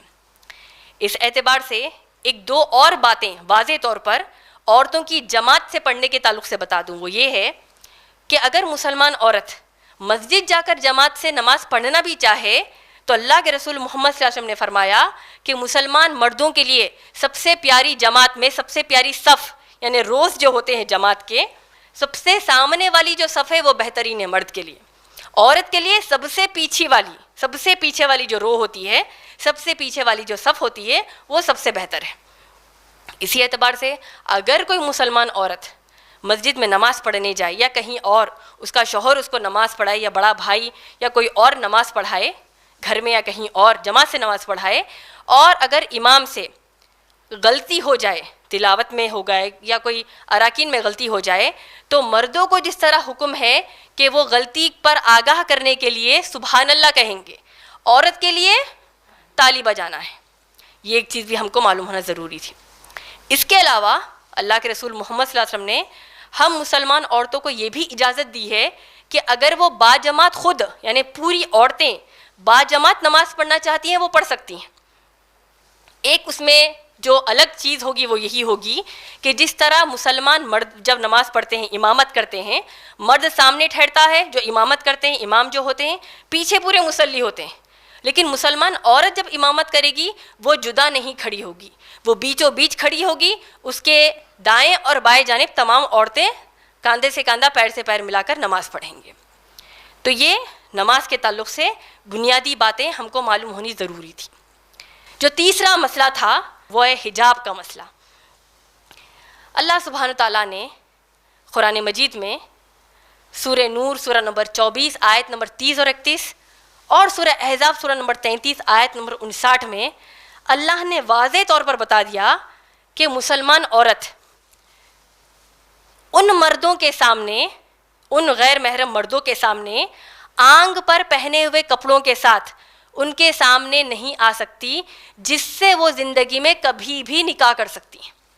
غیر محرم کا مطلب ہی وہی ہوا کہ زندگی کے کسی بھی موڑ پر جب آپ کسی سے نکاح کر سکتے ہیں ان کے سامنے مکمل سر سے لے کر پاؤں تک ڈھانک لینا فرض ہے ہم پر. اور اس کے ساتھ ساتھ قرآن حدیث کی روشنی میں یہ بھی تعلیم ہم کو ملتی ہے کہ کوئی بھی مسلمان عورت بالغ ہونے کے بعد آفٹر ریچنگ پیوبرٹی وہ اپنے جسم کا کوئی بھی حصہ، یہاں تک کہ اگر اس کی سگی ماں بھی ہوگی، کپڑے اتارتے وقت یا بغیر کپڑوں کے اپنی سگی ماں کو تک نہیں دکھائے گی، سگی بہنوں کو تک نہیں دکھائے گی سوائے چہرے کے، ہاتھوں کے اور پاؤں کے. باقی کا جسم کا حصہ وہ صرف اپنے شوہر کو دکھا سکتی ہے. تو یہ دو بنیادی باتیں ہم کو معلوم ہونے ضروری تھے. اب آپ دیکھیے مسلمان عورت پر اللہ نے حکم لگایا ہے کہ جب وہ اپنے گھروں سے باہر نکلیں، یعنی جب کبھی غیر محرموں کے بیچ میں وہ جائیں یا گھر میں بھی اگر وہ رہتی ہیں تو اپنے سینوں پر چادریں ڈال دیں، سینوں پر اوڑھنیاں اوڑھ لیں اور اپنی زینت کو جان بوجھ کر نہ دکھائیں. اور اپنی زینت کو وہ کس کے سامنے دکھا سکتی ہیں؟ اللہ نے ایک فہرست اس میں بتائی ہے. سگے باپ کو دکھا سکتی ہے، سگے بھائی کو دکھا سکتی ہے، سگے ماموں کو دکھا سکتی ہے، سگے چاچا کو اپنی زینت دکھا سکتی ہے. جیسے عام طور پر ہم زینت اختیار کرتے ہیں. کس کو نہیں دکھا سکتے؟ سگے خالو کو زینت نہیں دکھا سکتے، بغیر حجاب کے نہیں آ سکتے. اسی طریقے سے سگے پھوپا کو نہیں دکھا سکتے، اسی طریقے سے سگے بہنوئی کو بھی نہیں دکھا سکتے. سورہ نور کے ضمن میں ہم کو یہ سمجھ میں آتا ہے. اس کے علاوہ جب عورتیں گھر سے باہر ضروریات زندگی کے لیے جب باہر جاتی ہیں تو اب اللہ نے سورہ احزاب کی آیت نمبر 59 میں حکم دیا کہ جب تم اپنے گھروں سے باہر نکلو اور غیر محرم مردوں سے اگر تمہارا آمنا سامنا ہو تو اپنے آپ کو جلباب جیسے کپڑے سے مکمل سر سے لے کر پاؤں تک ڈھانک لو. کیسے کپڑے سے؟ جلباب جیسے کپڑے سے. اور جلباب جیسا کپڑا کیسا ہوتا ہے؟ موٹا کپڑا ہوتا ہے، یا نہیں تو کم از کم ایسا ہو کہ آپ کا جسم مکمل اس سے ڈھک جائے اور اگر اس پر روشنی بھی پڑے تو آپ کے اندر کا لباس نظر نہ آئے اور نہ ہی آپ کا جسم کا کوئی حصہ نظر آئے. جو انشاءاللہ میں اپنے آپ کو دکھا کر یا میری جتنی بہنیں یہاں میری طرح برقع پہنی ہیں یہاں آڈینس میں دکھا کر بتا سکتی ہوں کہ انشاءاللہ ہم لوگ سورہ احزاب کی آیت نمبر 59 کے ضمن میں انشاءاللہ حجاب کر رہی ہیں. تو یہ حجاب 2 آیتوں کے ضمن میں ماشاءاللہ ہم نے سمجھ لیا. اس میں ایک مزے کی بات آپ کو بتا دوں یا اس کو ایک دلچسپ بات آپ کو بتا دوں، وہ یہ ہے کہ اسلام میں مرد کے لیے ہم اس کا اپوزٹ کیا لیتے ہیں؟ عورت. جبکہ اسلامی اعتبار سے مرد کا جو جوڑے دار فیمیل ہے وہ دراصل عورت نہیں ہے. کیوں؟ کیونکہ عورت کا بنیادی معنی ہے کوئی ایسی چیز جس کو چھپا کر رکھا گیا. تو اسلام نے عورت کی اتنی عزت کی ہے، اتنی عزت دی ہے کہ اس کو مکمل غیر محرم مردوں کی نیتوں سے چھپا کر رکھا. بھیڑیوں کی شکل میں جو چند مرد ہوتے ہیں جو اپنی ہوس کا شکار عورتوں کو بنانے کی کوشش کرتے ہیں، اس سے اللہ نے عورت کو محفوظ کر دیا. اسی لیے ہم کو عورت کہا گیا ہے ماشاءاللہ. اسی اعتبار سے حجاب کے ضمن میں دوسری اہم باتیں بھی آپ سب کو یہ بتا دوں کہ جیسے کہ اللہ نے سورہ احزاب کی آیت نمبر 59 یہ آیت کو آپ ضرور انشاءاللہ گھر جا کر ایک بار کھول کر پڑھیے. اللہ نے کیا فرمایا آپ جانتے ہیں؟ اللہ فرماتے ہیں یا نبی، اے نبی صلی اللہ علیہ وسلم کہہ دیجئے اپنی بیویوں کو، اپنی بیٹیوں کو اور مسلمان عورتوں کو کیا حکم دیا؟ حجاب کا حکم دیا کہ اپنے آپ کو سر سے لے کر پاؤں تک مکمل ڈھانک لے جلباب جیسے کپڑے سے۔ تو اس آیت کی اہمیت کیا ہے آپ جانتے ہیں؟ اللہ سبحانہ تعالیٰ نے یہ حجاب کا سخت حکم اللہ کے رسول محمد صلی اللہ علیہ وسلم کی بیویوں کو دیا ہے، اللہ کے رسول محمد صلی اللہ علیہ وسلم کی بیٹیوں کو دیا ہے، اور اللہ کے رسول محمد صلی اللہ علیہ وسلم کے زمانے کی مسلمان عورتوں کو دیا ہے، اور پھر ہم کو بھی دیا ہے۔ تو اگر ہماری کوئی مسلمان بہن یہ کہے کہ میرے دل تو صاف ہے، میرے دل میں کوئی برائی نہیں ہے، سامنے والا جو سوچا سوچے لیکن میں تو شریف ہوں، تو یہ نظریہ بالکل بے بنیاد نظریہ ہے۔ کیوں؟ جب اللہ نے پاک دامن عورتوں کو حجاب کا حکم دیا ہے تو آپ اور میں کس کھیت کی مولی ہیں؟ جب ان کے ہم اپنے آپ کو، وہ بھی آج کے زمانے میں کوئی مسلمان عورت کہہ سکتی ہے کہ میں شریف ہوں، جبکہ اللہ نے پاک دامن عورتوں کو حکم دیا ہے حجاب کا۔ تو یہ چیز کو ہم کو واضح ہونی ضروری ہے کہ حجاب کرنا ہم پر فرض ہے، اور جو ہماری بہنیں نہیں کرتے ان کو ہم اچھے سے نصیحت بھی کریں گے کہ وہ بھی حجاب کریں۔ اب حجاب کے ضمن میں دوسری اہم باتیں یہ بھی واضح ہو جائیں کہ اسلام نے ہم کو بناؤ سنگھار سے نہیں روکا ہے، بیوٹیفائنگ یور سیلف، اپنے آپ کا بناؤ سنگھار سے اسلام نے ہم کو نہیں روکا ہے۔ جبکہ آپ جب سنن نسائی کی حدیث پڑھتے ہیں، حدیث نمبر 3233، اللہ کے رسول محمد صلی اللہ علیہ وسلم نے خوب مسلمان بیویوں کو ابھارا ہے کہ وہ اپنے شوہروں کے لیے خوب بن ٹھن کر رہیں، یعنی بناؤ سنگھار کریں، اور جب شوہر کو اپنی طرف راغب کریں، کیونکہ یہ اس کا عمل اس کو جنت دلا سکتا ہے۔ ماشاءاللہ اللہ کی عبادت ہو جاتی ہے، سبحان اللہ۔ اور عورت جب بناؤ سنگھار کرے تو وہ ان اپنے مرد رشتہ داروں کے سامنے بناؤ سنگھار کے ساتھ آ سکتی ہے جس سے وہ زندگی میں کبھی نکاح نہیں کر سکتی۔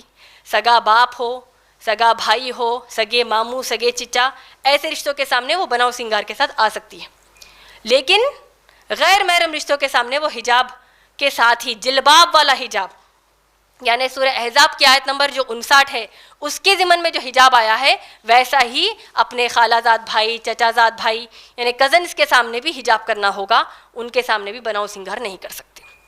یہ ایک چیز ماشاءاللہ ہم کو سمجھنی ضروری تھی۔ اس کے علاوہ اسلام نے ہم کو جو عام طور پر مسلمان عورتیں ہماری بہنیں آئی بروز کے بالوں میں جو چھیڑ چھاڑ کرتی ہیں، اللہ کے رسول محمد صلی اللہ علیہ وسلم نے سختی سے منع کیا ہے کہ کوئی بھی عورت اپنے آئی بروز کے بالوں میں کوئی چھیڑ چھاڑ کرے خوبصورتی کے نام پر۔ اسی طریقے سے بالوں کو اونچا جوڑے کی شکل میں یا چونڈے کی شکل میں سر کے اوپر باندھنا، اس پر بھی اللہ کے رسول محمد صلی اللہ علیہ وسلم نے لعنت بھیجی ہے۔ اسی اعتبار سے اللہ کے رسول محمد صلی اللہ علیہ وسلم نے کہا کہ عورتیں ٹیٹوز نہ بنائیں، جو آج بڑا عام ہے، جو پہلے زمانے میں بھی بڑا عام تھا، ٹیٹوز نہ بنائیں، اور اسی طریقے سے اپنے دانتوں کے بیچ میں اسپیسنگ نہ کریں، یا دانتوں کو کچھ ایسا نہ کریں جس سے دانتوں کے بیچ میں سان آئے جس سے کہ خوبصورتی آ جائے، یہ بھی اس سے بھی ہم کو منع کیا ہے۔ اس کے ساتھ ساتھ اللہ کے رسول محمد صلی اللہ علیہ وسلم نے حدیث میں فرمایا کہ کوئی مسلمان عورت کو چاہیے کہ وہ جب اپنے گھر سے باہر نکلے تو خوشبو کا استعمال نہ کرے۔ جو عورت گھر سے باہر نکلتی ہے خوشبو لگا کر، ہیا الزانیہ ہیا الزانیہ ہیا الزانیہ، وہ زانیہ عورت کی طرح ہے، وہ زانی عورت کی طرح ہے، وہ زانی عورت کی طرح ہے۔ یعنی اللہ کے رسول محمد صلی اللہ علیہ وسلم فرماتے ہیں کہ جو مسلمان عورت خوشبو لگا کر گھر سے باہر نکلے، شی از لائک اے پروسٹیٹیوٹ، نعوذ باللہ۔ تو یہ چند باتوں کا اہتمام ہم کو حجاب کی نظر میں رکھنے ہیں، اور کسی بھی قرآن اور حدیث کی تعلیم کو نظر میں رکھتے وقت سوچئے ضرور۔ آج کے حالات میں شاید ہمارے لیے کچھ مشکلات شیطانی وسوسوں کی شکل میں آئے، انسان کے کسی دوسروں کے وسوسوں کی شکل میں آئے کہ یہ حکم کو میں کیسے بجا لاؤں، یہ حکم تو عیب والا حکم مانا جا رہا ہے۔ جیسے کہ جوائنٹ فیملی میں دیور جیٹ کے سامنے تو بآسانی نکل رہی ہوں، لیکن اب میں کیسے حجاب کیسے کر لوں؟ تو سوچیے آپ، اللہ نے سورہ احزاب کی آیت نمبر 6 میں کیا فرمایا کہ میرے نبی تمہاری فکر اور تمہاری محبت، جو تم اپنے آپ کی فکر اور محبت کرتے ہو، اس سے بڑھ کر نبی تم سے محبت کرتے ہیں۔ سبحان اللہ۔ یعنی میں جو اپنے آپ سے محبت کرتی ہوں، اپنی آپ کی جو فکر کرتی ہوں، اس سے بڑھ کر اللہ کے رسول محمد صلی اللہ علیہ وسلم مجھ سے محبت اور میری فکر کرتے ہیں۔ آپ جو آپس میں ایک دوسرے کی یعنی خود کی جو فکر اور محبت رکھتے ہیں، اس سے بڑھ کر محمد صلی اللہ علیہ وسلم ہم سے محبت اور فکر رکھتے ہیں۔ تو لہٰذا کسی بھی اسلام کی تعلیم، چاہے وہ حجاب ہو، چاہے وہ نکاح کا کوئی مسئلہ ہو، طلاق کا کوئی مسئلہ، کوئی بھی اسلام کا مسئلہ ہو، ہم کو انشاءاللہ واضح ہونا چاہیے کہ ہم وہی بن جائیں گے جو صحابہ صحابیات رہتے تھے، اطیعوا اللہ و اطیعوا الرسول، اللہ کی اطاعت کرو، اللہ کے رسول محمد صلی اللہ علیہ وسلم کی اطاعت کرو۔ اس کے بعد آئیے دیکھتے ہیں میری آج کی تقریر کا چوتھا مسئلہ، وہ ہے علم حاصل کرنے اور نوکری کرنے کے مسائل۔ آپ غور کیجئے، اللہ کے مقدس کتاب قرآن پاک کی سب سے پہلی وحی میں اللہ سبحانہ تعالیٰ نے جو سب سے پہلا پیغام نازل کیا ہے وہ کیا ہے؟ اقرا، پڑھو۔ یعنی علم حاصل کرنے کی اتنی بڑی اہمیت ہے اسلام میں کہ سب سے پہلی کتاب جو قرآن مجید کی سب سے پہلی آیت ہے، اس میں اللہ سبحانہ تعالیٰ نے اقرا کہا ہے، پڑھو کہا ہے۔ اس کا مطلب کیا ہوا؟ علم کی اتنی بڑی اہمیت ہے۔ لیکن آیت وہاں ختم نہیں ہوتی، اللہ سبحانہ تعالیٰ نے صرف اقرا نہیں کہا، اقرا باسم ربک الذی خلق، پڑھو اپنے رب کے نام سے جس نے تم کو پیدا کیا۔ تو اس کا معنی یہ ہوا کہ ہم تمام جو علوم اللہ نے دیے ہیں، school, college, university, let there be any kinds and types of education, کوئی بھی قسم کے آپ علوم اس دنیا میں دیکھ لیں، سب کے اوپر اور سب سے بھاری اور سب سے ضروری ہے ہم سب کے لیے اللہ کے بارے میں جاننا۔ اقرا کا معنی ہے سب سے پہلے اب اللہ کے بارے میں، بِاسْمِ رَبِّكَ الَّذِي خَلَقَ، پہلے اللہ کے بارے میں جانو، اللہ کے بعد اللہ کے رسول محمد صلی اللہ علیہ وسلم کے بارے میں جانو، اللہ کے رسول محمد صلی اللہ علیہ وسلم کے بعد آپ بے شمار جو دوسری چیزیں اسلام کی جو بنیادی چیزیں ان کے معلومات کرو۔ اس کے بعد آتی ہے آپ کی اسکول، کالج یا یونیورسٹی کی تعلیم۔ الحمدللہ یہاں تک تو ہم سب اتنا سمجھ چکے ہیں کہ اسلام میں علم حاصل کرنا کہیں بھی قرآن اور حدیث کی آپ کو حوالے سے نہیں ملتا کہ صرف مسلمان مرد حاصل کرے، یا کہیں یہ بھی نہیں ملتا کہ مسلمان عورت علم حاصل نہ کرے۔ اس کے برخلاف آپ کو ابن ماجہ جلد نمبر 1 حدیث نمبر 224 میں آتا ہے، اللہ کے رسول محمد صلی اللہ علیہ وسلم نے فرمایا کہ علم حاصل کرنا ہر مسلمان پر فرض ہے، یعنی مسلمان عورت پر بھی فرض ہے، مسلمان مرد پر بھی فرض ہے۔ اللہ نے جتنی توفیق قرآن اور حدیث کی روشنی میں مجھے بے شمار جو علوم اللہ نے مجھے نوازے ہیں، بے شمار علوم جو اللہ نے مجھے دیے ہیں، اس کو نظر میں رکھتے ہوئے آپ سب سے گزارش ضرور کروں گی کہ دنیا کی جو بھی تعلیم ہے، اسکول، کالج، یونیورسٹی، جتنی بھی آپ تعلیم حاصل کرنا چاہتے ہیں کریے، لیکن سب سے زیادہ ترجیح، سب سے بڑی اہمیت اللہ کے بارے میں، توحید کی بنیادی معلومات رکھیے، اللہ کے رسول محمد صلی اللہ علیہ وسلم کی رسالت کی بنیادی معلومات رکھیے، اللہ کے رسول محمد صلی اللہ علیہ وسلم کے جو بیویاں ہیں ان کے کم از کم نام، ان کے بنیادی تعارف آپ رکھ لیجئے۔ اسی طریقے سے حیض اور نفاس کے تعلق سے بنیادی معلومات رکھیے، نماز کے بنیادی معلومات، عورت کی میت ہو جائے تو اس کو غسل دینے کی بنیادی معلومات، یہ تمام معلومات رکھیے۔ کیوں؟ کیونکہ یہی تعلیمات کام آنے والی ہیں۔ کب آئیں گی؟ ایک بار آپ کی سانس رک گئی اور آپ کو آپ کے گھر والے خبر کے گڑھے میں ڈال دیں گے تو آپ کو آپ کی اسکول، کالج، یونیورسٹی کی 100 ڈگریز اگر آپ کما لیں، 1000 بار نوبل پرائز آپ جیت لیں، تو وہ بالکل کام آنے والی نہیں ہیں۔ یہی اللہ رسول کی تعلیم کام آنے والی ہے۔ تو یہ ایک چیز ماشاءاللہ ایک گزارش یا ایک نصیحت کے طور پر آپ سب کو بتانا چاہتی تھی۔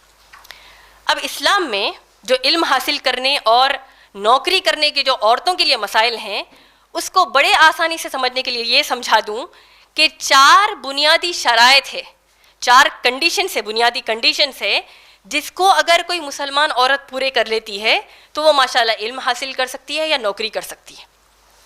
اور ان 4 کا ذکر کرنے سے پہلے سب سے پہلے یہ بھی آپ کو بتا دوں کہ ان 4 کنڈیشنز کو سننے کے بعد آپ کو سمجھ میں آ جائے گا کہ آج کے میڈیا کے اس نیگیٹو پروپیگنڈا میں، یہ میڈیا جو بکواس کی باتیں آج کرتی ہے کہ دیکھو مسلمان مرد کو اسلام نے پوری چھوٹ دے دی، عورتوں پر ہی شرائط لگا دی ہے، تو یہ بات بے بنیاد ثابت ہوگی۔ کیوں؟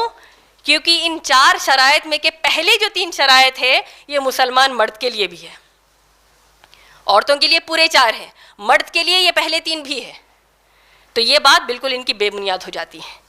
آئیے دیکھتے ہیں یہ 4 شرائط کیا ہے ہمارا علم حاصل کرنا اور نوکری کرنے کے لیے۔ سب سے پہلی بنیادی شرط ہے عورتوں کے لیے اور مردوں کے لیے کہ آپ کوئی بھی ایسا علم حاصل نہیں کر سکتے، کوئی بھی ایسی نوکری نہیں کر سکتے جہاں پر آپ کو اللہ کے قانون کے خلاف ورزی کرنے کے لیے کہا گیا ہو، اللہ کے قانون کے خلاف کوئی تعلیم دی جا رہی ہو، اللہ کے قانون نوکری کرنے کے لیے کہا جا رہا ہو۔ مثال کے طور پر سود کا کاروبار کیسے کریں اس کا علم آپ حاصل نہیں کر سکتے. سود کا کاروبار کیسے کریں ایسے آپ نوکری نہیں کر سکتے. یہ پہلی چیز ہو گئی, پہلی شرط ہو گئی. قرآن حدیث کی یعنی اللہ کی شریعت کے خلاف والی کوئی علم یا نوکری حاصل نہیں کریں گے یا نہیں کریں گے. دوسری شرط ہے کوئی بھی مسلمان مرد یا مسلمان عورت ایسا علم یا ایسی نوکری نہیں کریں گے جس کے جہاں پر بھی آپ نوکری کرتے ہیں یا علم حاصل کرتے ہیں وہاں پر آپ کو اللہ کے فرض عبادات سے روکا جاتا ہو. یعنی جہاں بھی آپ نوکری کر رہے ہیں یا علم حاصل کر رہے ہیں آپ کو 5 وقت کی نمازوں سے روکا جا رہا ہے, یا مسلمان مرد کو داڑھی کٹانے کے لیے کہا جا رہا ہے, داڑھی کاٹنا پڑے گا کہا جا رہا ہے, یا مسلمان عورت کو حجاب نکالنے کے لیے کہا جا رہا ہے. تو ایسے جگہ پر نہ ہم پڑھ سکتے ہیں نہ نوکری کر سکتے ہیں. یہ دوسری شرط ہو گئی. تیسری شرط ہے جو مسلمان مرد اور مسلمان عورت دونوں کے لیے ہے, وہ یہ ہے کہ کوئی بھی مسلمان مرد یا مسلمان عورت ایسی جگہ علم نہیں حاصل کر سکتے اور نہ ایسی جگہ نوکری کر سکتے ہیں جہاں پر غیر محرم مردوں اور عورتوں کے ساتھ اٹھتے بیٹھتے ہنسی مذاق, جس کو ہم ٹھیٹی ٹھاٹا کہتے ہیں, دل لگی کی باتیں کرنا, یہ بڑا عام ہے. اور یہ ایسے ہی مقامات ہیں جہاں پر آنکھوں کا زنا, آپ کے پاؤں کا زنا, ہاتھوں کا زنا بڑا عام ہو جاتا ہے. تو یہ چیز سے ہم کو ماشاءاللہ احتیاط کرنی چاہیے. چوتھی شرط, جیسے کہ میں نے پہلے بتایا 3 شرائط مسلمان مرد عورت دونوں کے لیے ہیں. چوتھی شرط صرف مسلمان عورت کے لیے. وہ شرط کیا ہے کہ مسلمان عورت کو نوکری کرنے کے لیے اس کے ولی کی اجازت کی ضرورت ہے. ولی اجازت نہیں دیتا, ولی یعنی اس کا جو نگران کار ہے, اس کا سگا باپ ہے یا شوہر ہے, اگر باپ نہ ہو سگا بھائی ہے, جو بھی اس کی نگرانی میں ہے, فائنینشیل ریسپانسبلٹیز کو پورا کرنے والا ہے, وہ اجازت نہیں دیتا تو عورت نوکری نہیں کر سکتی. اب اس کو سمجھنے کے لیے اس کے چند وجوہات انشاءاللہ آپ سمجھ جائیے. سب سے پہلی وجہ عورت کو نوکری کرنے کے لیے ولی کی اجازت کی ضرورت کیوں پڑ رہی ہے, پہلی اس کی بنیادی وجہ یہ ہو سکتی ہے کہ اللہ نے سورہ نساء سورہ نمبر 4 کی آیت نمبر 34 میں فرمایا کہ اللہ سبحانہ و تعالیٰ نے مرد کو عورت کا نگران کار بنایا ہے. اس کا مطلب کیا ہوا, اسلام میں عورت کی زندگی کے ہر مرحلے پر اللہ نے ایک مرد نگران کار رکھا ہے اس کے فائنینشیل ریسپانسبلٹیز کو پورا کرنے, اس کے مالی ضروریات کو پورا کرنے. پیدا ہوتے ہی سگا باپ جو ہے وہ مالی ضروریات کو پورا کرے گا, باپ نہیں ہے تو بڑا بھائی کرے گا, شادی ہو گئی تو شوہر کرے گا, مرنے کے قریب ہے تو بیٹا کرے گا. بہرحال کوئی نہ کوئی عورت کی مالی ضروریات کو پورا کرے گا. تو پھر جب مالی ضروریات کو پورا کرنے کے لیے اللہ نے ایک مرد مقرر ہی کیا ہے تو اب عورت کو نوکری کرنے کی ماشاءاللہ ضرورت ہی نہیں ہے. لیکن اسلام نے اجازت دی ہے, لیکن شرط لگائی کہ ولی خود اجازت دے. تو یہ پہلی چیز ہو گئی, پہلی وجہ ہو سکتی ہے. دوسری وجہ یہ ہو سکتی ہے کہ عورت اگر ولی کی اجازت کے ساتھ بھی اگر نوکری کر لے تو اگر جو وہ مال کماتی ہے اس مال میں سے اس کا ولی اس سے 1 روپیہ بھی جبرن نہیں لے سکتا کہ دیکھو نوکری کی تو اجازت دے دی, اب ضروریات زندگی جو گھر کی ہیں اس میں تم اب پیسہ دو. یہ نہیں کر سکتے. کیوں؟ کیونکہ گھر کی ضروریات کو پورا کرنے کے لیے مرد کو اللہ نے مقرر کیا ہے. تو اس سے کیا سمجھ میں آیا, عورت کو نوکری کی اسلام میں دراصل ضرورت ہی نہیں ہے. اور پھر بھی اسلام نے اجازت دی. کیوں؟ عورت یوں ہی کرنا چاہے کر سکتی ہے, لیکن اس کو ابھارا نہیں گیا ہے. یہ دوسری بات ہے. تیسری وجہ یہ ہو سکتی ہے کہ آج آپ دیکھ ہی رہے ہیں دنیا کے الگ الگ کونوں میں اتنے سخت قوانین رہنے کے باوجود, یعنی اتنے اسٹرکٹ لاز رہنے کے باوجود عورتوں کو جب وہ کام کرنے کی جگہ جاتی ہیں تو ان کو راستے میں چھیڑ چھاڑ, ان کے ساتھ گندے کام, یہاں تک کہ ان کا ریپ تک کر دیا جا رہا ہے. اور آپ کو تعجب ہوگا یہ جان کر کہ دنیا میں فلموں کی سب سے آزاد جگہ جس کو ہالی ووڈ کہتے ہیں, وہیں پر حال ہی میں چند عرصے سے وہاں کی جو آزاد عورتیں ہیں انہوں نے ہی دعویٰ کیا ہے کہ ہم کو کافی سالوں سے ریپ کیا گیا ہے, نعوذ باللہ, جس کو می ٹو موومنٹ کے تحت بڑا چرچے میں یہ رہا. تو یہاں کی تو عورتیں سب سے آزاد ہیں, پھر ان کا ریپ کیسے ہو گیا, نعوذ باللہ. یعنی کام کرنے کی جگہ پر یہ ہوتا ہے.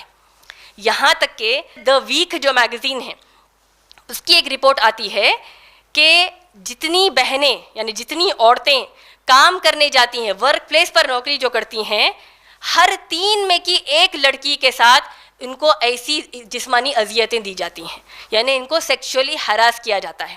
یہاں تک کہ ہماری کئی بہنوں کا ریپ تک ہو جاتا ہے, نعوذ باللہ. تو یہ باتیں بتانے کا مقصد یہ تھا کہ اسلام نے عورت کو مکمل طور پر محفوظ کر دیا. اس پر گھر کی ضروریات، مالی ضروریات کو پورا کرنے کا اس کے اوپر کوئی بوجھ ہی نہیں رکھا. کیوں؟ کیونکہ عورت کو اللہ نے جو گھر کی ذمہ داریاں دی ہیں، گھر کی ذمہ داریوں میں خود اپنے شوہر کی اطاعت، شوہر کی فرما برداری، گھر کو سنبھالنا، اولاد ہو گئی 2 سال اس کو دودھ پلانا، جس کا ذکر سورہ بقرہ کی آیت نمبر 233 میں آتا ہے، جس کو میڈیکل سائنس اس ماں کے دودھ کا آج تک کوئی متبادل پیش نہیں کر سکی، اس کا کوئی آلٹرنیٹیو پیش نہیں کر سکی.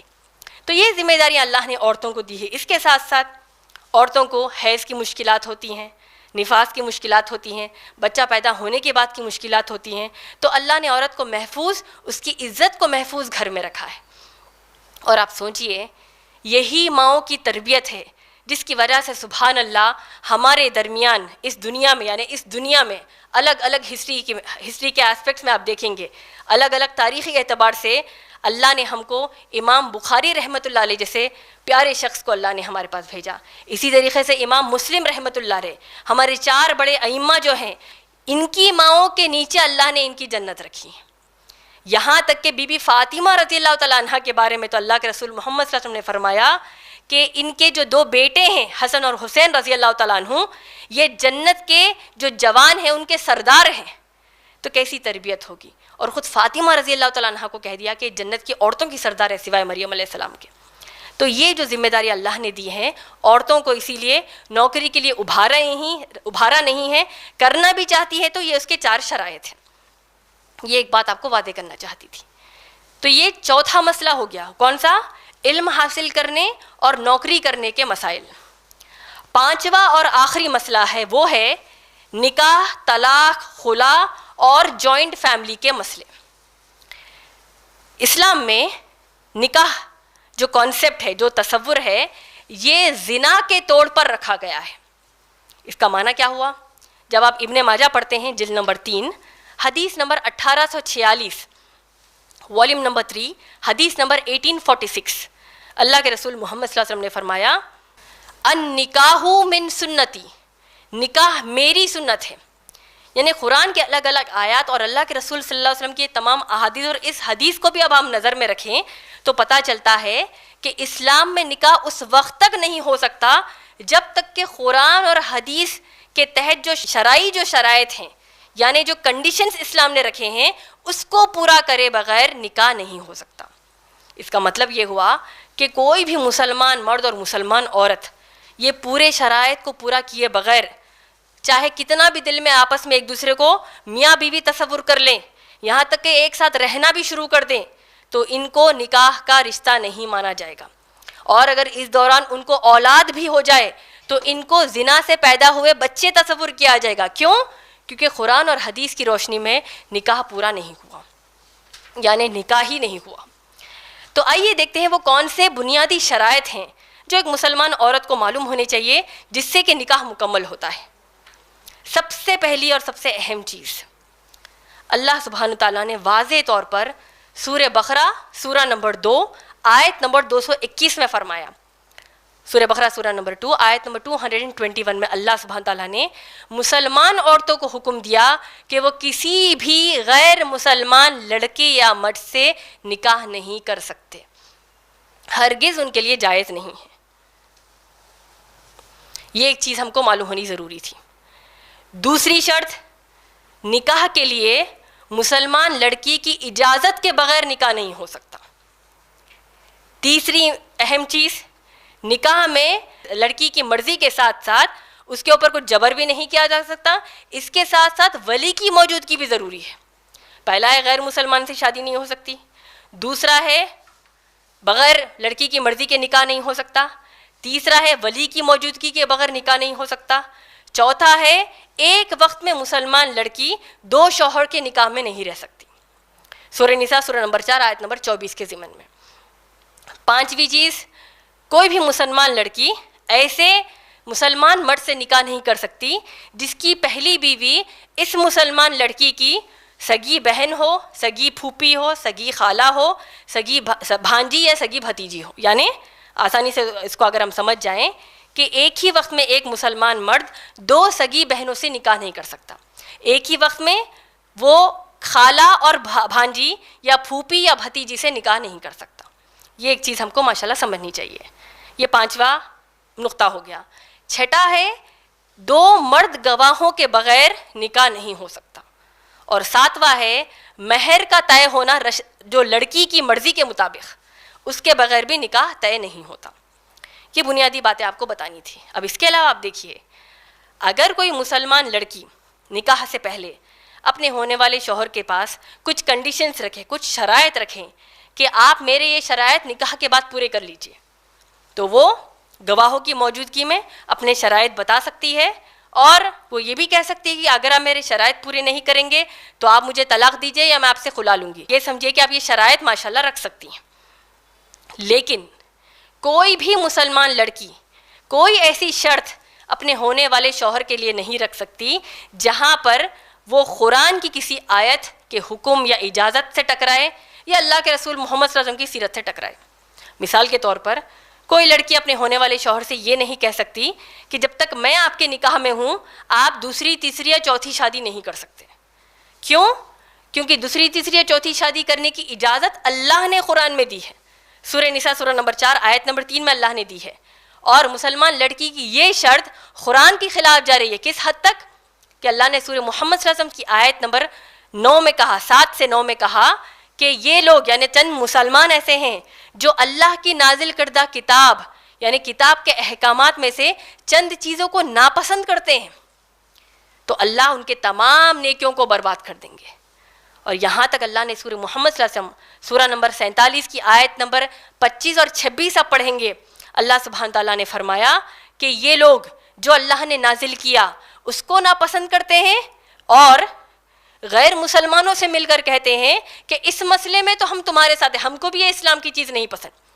تو اللہ سبحانہ تعالیٰ فرماتے ہیں کہ موت کے فرشتے کیسے ان کی روح قبض کرتے وقت ان کو چہرے پر ان کی پیٹھ پہ مار مار کر ان کی روح کو قبض کریں گے اور کہیں گے کہ کیسے تو نے اس چیز کو پسند کیا جو اللہ کو ناپسند تھی اور اس چیز کو ناپسند کیا جو اللہ کی پسندیدہ چیز تھی. تو ایسی کوئی شرط ہم نہیں رکھ سکتے. اس کے علاوہ صحیح بخاری جلد نمبر 7 حدیث نمبر 5090 میں اللہ کے رسول محمد صلی اللہ علیہ وسلم نے ایک بہت اہم نصیحت نکاح کے تعلق سے کی ہے. وہ کیا ہے کہ کوئی بھی مسلمان مرد نکاح کرنے کے لیے ایک دیندار لڑکی کو چنے گا. اور اسی طریقے سے مسلمان لڑکی بھی اگر کسی سے نکاح کرنا چاہے تو کسی دیندار مرد کو چنے گی نکاح کے لیے. میں آپ سب کو بتا دوں میری جو بنیادی قرآن حدیث کی روشنی میں جو تعلیم اللہ نے دی ہے، دینداری سے مراد آپ کس کو لیں گے؟ اس کو آپ بنیادی طور پر معاملت داری سے لیں گے. یعنی ہونے والا آپ کا جو شوہر ہے کیا وہ اپنے ماں باپ کے حقوق ادا کرتا ہے کہ نہیں، اس کے ساتھ ساتھ دوسرے رشتہ داروں کا حق ادا کرتا ہے کہ نہیں، حلال کماتا ہے کہ نہیں، اسی طریقے سے وہ خیرات و صدقات کرتا ہے کہ نہیں، رہن سہن میں سادگی پسند ہے یا نہیں. یہ معلومات کریے، نہ کہ یہ معلوم کریے کہ کتنا کماتا ہے، کون سے جہنمی ہیرو کی طرح لگتا ہے، کتنی پراپرٹیاں ہیں، اس کو ترجیح نہ دیجیے. تو ایک بنیادی بات آپ سب کو بتانی تھی. اس کے علاوہ آپ دیکھیے اللہ کے رسول محمد صلی اللہ علیہ وسلم نے جو مہر کے تعلق سے ہم کو بتایا ہے کہ مسلمان عورت کو جو مہر جو اس پر فرض کیا گیا ہے کہ اس کا حق ہے لینا، لیکن ہم کو قرآن حدیث کی تعلیمات سے یہ سکھایا جاتا ہے کہ آپ مہر کو اتنا بڑا چڑھا کر مت لیجئے کہ رشتہ قائم ہونے کے لیے مشکل پیش آ جائے. یہ بھی ایک چیز ضروری تھی. میری تقریر کے دوران جیسے میں نے نکاح کے تعلق سے ولی کی موجودگی کا ذکر کیا تھا، اس میں ایک چیز کو واضح کرنا چاہتی ہوں، وہ یہ ہے کہ ولی قرآن اور حدیث کی روشنی میں اگر کوئی کہے کہ صرف باپ ہوگا لڑکی کا تو یہ بات غلط ہوگی. ولی اس کا باپ ہوگا ٹھیک ہے، لیکن صرف باپ ہونا کہنا یہ قرآن حدیث کی تعلیم سے ہم کو کوئی دلیل نہیں ملتی. مثال کے طور پر اگر کوئی مسلمان لڑکی، اس کا جو مسلمان ولی ہے یعنی اس کا باپ ہے، مسلمان لڑکی کسی مسلمان لڑکے سے نکاح کرنا چاہتی ہے اور ولی جو ہے وہ اجازت نہیں دیتا، نہیں مانتا، تو اسلامی حکومت کے تحت جو قاضی ہوتا ہے، یعنی اگر عام اعتبار سے بھی حکومت کے تحت جو قاضی ہوتا ہے وہ لڑکی کے دوسرے لازم شرائط کو پورا کرتے ہوئے نکاح پڑھوا دے گا. کیوں؟ کیونکہ اسلام میں لڑکی کی مرضی جو ہے وہ زیادہ اہم ہے بنسبت ولی کی موجودگی کے. یہ ایک بات بھی آپ کو بتا دینا چاہتی ہوں. اس کے علاوہ اس بات کا بھی خیال رکھیے کہ اللہ سبحانہ تعالیٰ نے سورہ نور کی آیت میں، آیت نمبر 33 میں، سورہ نور سورہ نمبر 24 کی آیت نمبر 33 میں، اگر آپ کسی دیندار سے نکاح کرنا چاہتے ہیں لیکن دیکھتے ہیں کہ وہ غریب ہے، اللہ اس آیت میں فرماتے ہیں کہ تم شادی کرو، تم نکاح کرو، میں تم کو غنی کر دوں گا۔ یعنی اگر کوئی مسلمان عورت دیکھے کہ جس سے وہ نکاح کرنا چاہتی ہے وہ دیندار ہے لیکن وہ غریب ہے، تو اس کو چاہیے کہ انشاءاللہ وہ نکاح کر لیں، کیونکہ اللہ اس مسلمان عورت کو اس مسلمان مرد کی زندگی میں خوب خوشیاں، خوب انعامات کا اللہ اس کو ذریعہ بنا دیں گے۔ تو یہ انشاءاللہ بات کا لحاظ رکھیے۔ اسی اعتبار سے جیسے میں نے کہا کہ مہر بڑا چڑھا کر مت لیجیے، جو منیمم مہر جس کو آپ کہہ سکتے ہیں۔ احادیث میں جیسے لوہے کی انگوٹھی کا ذکر آیا ہے، صحیح بخاری جلد نمبر 7 کے بے شمار احادیث میں آیا ہے۔ ایک صحابیہ آئی، اللہ کے رسول محمد صلی اللہ علیہ وسلم سے کہا کہ یا رسول اللہ صلی اللہ علیہ وسلم میں آپ سے نکاح کرنا چاہتی ہوں۔ اللہ کے رسول صلی اللہ علیہ وسلم نے کچھ جواب نہیں دیا۔ 3 مرتبہ صحابیہ نے پوچھا، 3 مرتبہ بھی اللہ کے رسول محمد صلی اللہ علیہ وسلم نے اپنی سر کو نیچے کر لیا۔ ایک صحابی آیا اور کہا کہ یا رسول اللہ صلی اللہ علیہ وسلم میں اس خاتون سے، اس صحابیہ سے نکاح کرنا چاہتا ہوں۔ اللہ کے رسول محمد صلی اللہ علیہ وسلم نے آج کی طرح، آج اگر ہمارے ساتھ کچھ ایسا واقعہ پیش آتا تو ہم لڑکی سے پوچھتے کہ جہیز دینے کے لیے کیا ہے۔ اللہ کے رسول محمد صلی اللہ علیہ وسلم نے صحابی سے پوچھا کہ مہر دینے کے لیے کیا ہے۔ اور صحابی آپ سوچیں کتنے غریب تھے کہ ان کے گھر وہ جب جا کر ڈھونڈ کر آئے تو لوہے کی انگوٹھی تک ان کے گھر میں موجود نہ تھی۔ تو اللہ کے رسول محمد صلی اللہ علیہ وسلم نے کتنا پیارا مہر طے پایا کہ جتنا قرآن آپ کو یاد ہے وہ قرآن اس صحابیہ کو یاد دلا دینا نکاح کے بعد، یہی اس کا مہر ہے۔ تو ماشاءاللہ اللہ کی توفیق سے بھی جب میرا نکاح جناب عمران سے جب ہوا تھا تو میں نے بھی مہر کی یہی مانگ کی تھی کہ وہ مجھے دعوتی کام کے لیے دائی بنا دے الحمدللہ۔ تو یہ چیز مہر کے معلومات الحمدللہ ہم کو ہو گئے۔ اب اس میں نکاح کا بنیادی بھی ہم کو تعارف چلی گیا۔ نکاح کے بعد ہے طلاق۔ طلاق کے بارے میں بہت عام جو غلط فہمی ہم سب کو معاشرے میں اور غیر مسلمانوں میں جو چند جو اسلام کے دشمن ہیں ان کے لیے تو یہ بہت بڑا ہتھیار ہے ہم کو بتانے کے لیے کہ دیکھو اسلام کیسا دین ہے کہ مسلمان مرد ایک بار طلاق طلاق طلاق کہہ دیتا ہے، عورت گھر سے باہر۔ جبکہ آپ جب قرآن پڑھتے ہیں سورہ بقرہ سورہ نمبر 2 آیت نمبر 228 سے آیت نمبر 241 تک، 228 سے 241 تک، اسی طریقے سے سورہ احزاب سورہ نمبر 33 کی آیت نمبر 49، اور اسی طریقے سے سورہ طلاق سورہ نمبر 65 آیت نمبر 1 سے 4، ان تمام مقامات پر طلاق کا بنیادی تعارف آیا ہے۔ اور آپ غور کریں گے پوری قرآن میں اور پوری اللہ کے رسول محمد صلی اللہ علیہ وسلم کی سیرت سے ہم کو کہیں بھی یہ دلیل نہیں ملتی کہ طلاق طلاق طلاق کہنے پر 3 بار طلاق پڑ جاتی ہے، اس کی ہم کو کوئی دلیل نہیں ملتی۔ خود ابن عباس رضی اللہ تعالیٰ عنہ فرماتے ہیں، حدیث نمبر 2673 2673، ابن عباس رضی اللہ تعالیٰ عنہ فرماتے ہیں کہ اللہ کے رسول محمد صلی اللہ علیہ وسلم کے حیات مبارکہ کے دوران، یعنی نبی کریم صلی اللہ علیہ وسلم کے دور میں، اس کے بعد ابو بکر صدیق رضی اللہ تعالیٰ عنہ کی خلافت کے دوران، اور ابو بکر صدیق رضی اللہ تعالیٰ عنہ کی خلافت کے بعد عمر رضی اللہ تعالیٰ عنہ کی خلافت کے پہلے 2 سالوں میں ایک بیٹھک میں، یعنی صرف ایک بیٹھک میں 3 بار طلاق دیں گے تو اس کو ایک ہی مانا جاتا تھا، 3 نہیں مانے جاتے تھے۔ بعد میں وجوہات کی بنا پر عمر رضی اللہ تعالیٰ عنہ نے اس کو 3 کو 3 ہی قرار دے دیا تھا۔ اب اس مسئلے کو ہم کیسے سولو کریں گے، کیسے سمجھیں گے؟ ظاہر سی بات ہے، اللہ نے سورہ نساء کی آیت نمبر 59 میں کیا فرمایا کہ اگر تم دیکھتے ہو کہ حکمرانوں میں یا علماء میں کوئی اختلاف ہو جائے تو کہہ دیا اطیعوا اللہ و اطیعوا الرسول، اللہ کی اطاعت کرو، اللہ کے رسول محمد صلی اللہ علیہ وسلم کی اطاعت کرو، وَأُولِي الْأَمْرِ مِنْكُمْ، اور تمہارے حکمران یا تمہارے جو علماء ہیں ان کی اطاعت کرو۔ فَإِن تَنَازَعْتُمْ شَيْءٍ، اگر ان میں کوئی اختلاف ہو جائے، فَرُدُّوا إِلَى اللَّهِ وَرَسُولِهِ، پھر اللہ اور اس کے رسول کی طرف لوٹاؤ۔ تو اس مسئلے کا حل صاف سیدھا ہے کہ ہمارے لیے عمر رضی اللہ تعالیٰ عنہ کے ایک فیصلے سے بڑھ کر اللہ اور اس کے رسول محمد صلی اللہ علیہ وسلم کا قانون ہے، ماشاءاللہ وہ ہمارے لیے بہتر ہے۔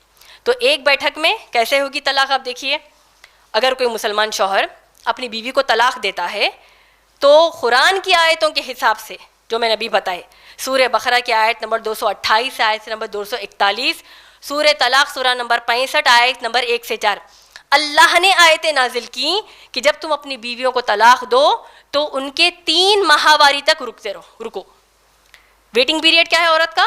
3 ماہواری. 3 بار اس کو حیض سے گزرنا ہوگا, 3 بار اس کو پیریڈس آئیں گے جب تک گھر سے باہر نہیں نکال سکتے. اور اس دوران اگر تم ایک دوسرے سے مل لو یا ہم بستری کر لو تو پھر شوہر نے 3 طلاق میں کی 1 طلاق کی لائف لائن کو یوز کر لیا. اب ایسا ہی پھر سے واقعہ ہوتا ہے, 2 بار ایسا پھر سے اگر ہو جائے, یعنی 2 الگ بیٹھکوں میں, تب شوہر نے 3 طلاق دے دی. اب وہ اپنی اس مسلمان بیوی سے اس وقت تک نکاح نہیں کر سکتا جب تک کہ وہ مسلمان عورت کا کہیں اور قدرتی طور پر نکاح نہ ہو جائے, قدرتی طور پر ان میں طلاق نہ ہو جائے, تو پھر وہ اس مسلمان عورت سے نکاح کر سکتا ہے. یہ بنیادی طلاق کا تعارف ہے. اس کے علاوہ طلاق کے بعد خلا کیا ہے دیکھیے. جب مسلمان مرد مسلمان عورت سے جدا ہونا چاہتا ہے, نکاح کے اس رشتے میں نہیں رہنا چاہتا, اس کو ختم کرنا چاہتا ہے, اس کو طلاق کہتے ہیں. مسلمان عورت اپنے شوہر کے ساتھ نہیں رہنا چاہتی, رشتے کو ختم کرنا چاہتی ہے, تو اس کو خلا کہتے ہیں. اس کا بنیادی فرق کیا ہے؟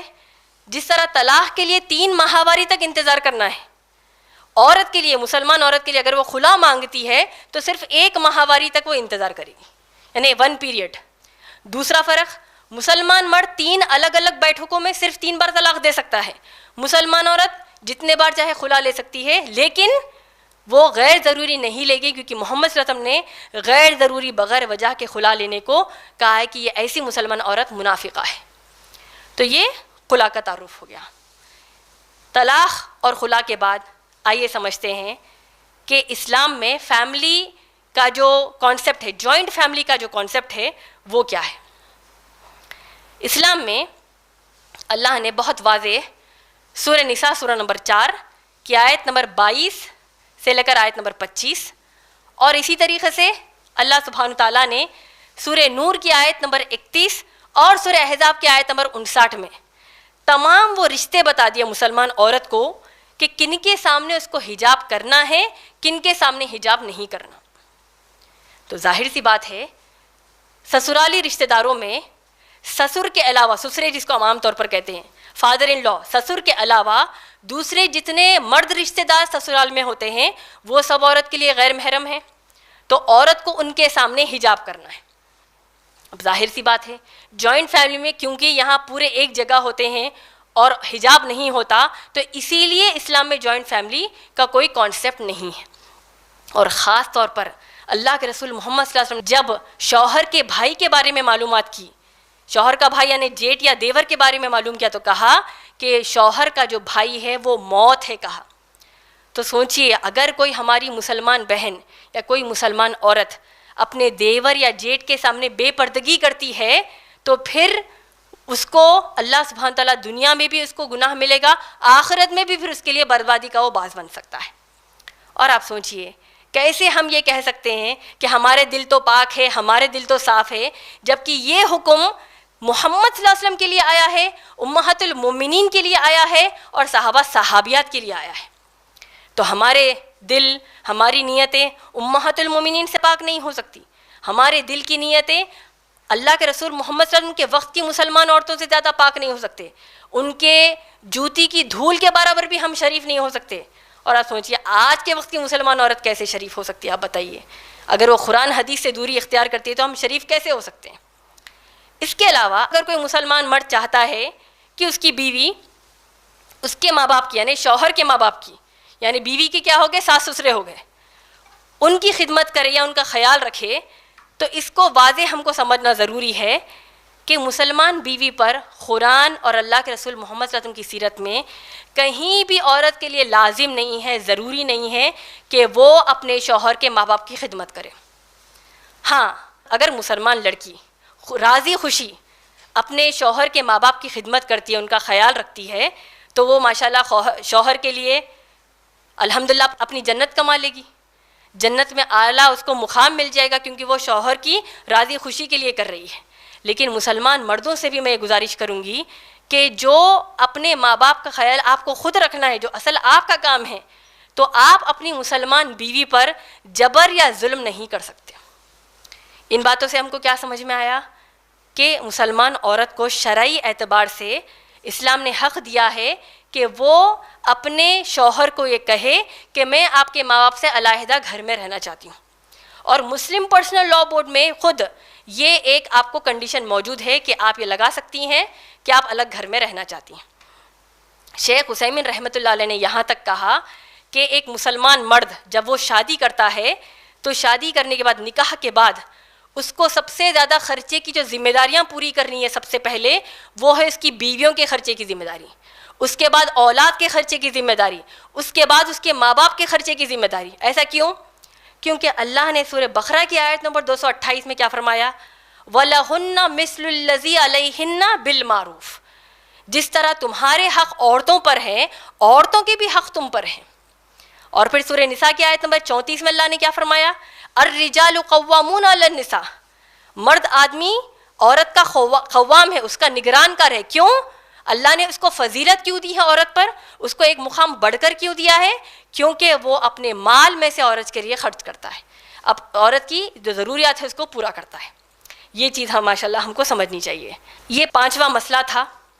انشاءاللہ میں اپنی تقریر کا اختتام کرنے سے پہلے آپ سب کو پھر سے دعوت دوں کہ انشاءاللہ میری اگلی تقریر کی جو نشست ہوگی اس میں 5 اور اہم مسئلے جو ہے عورتوں کے تعلق سے، وہ انشاءاللہ اس پر تبصرہ کروں گی، جس میں آپ لوگ اور آپ کے رشتہ داروں کو انشاءاللہ 2 صحباب کو، فیمیلز کو انشاءاللہ ضرور لے کر آئیں.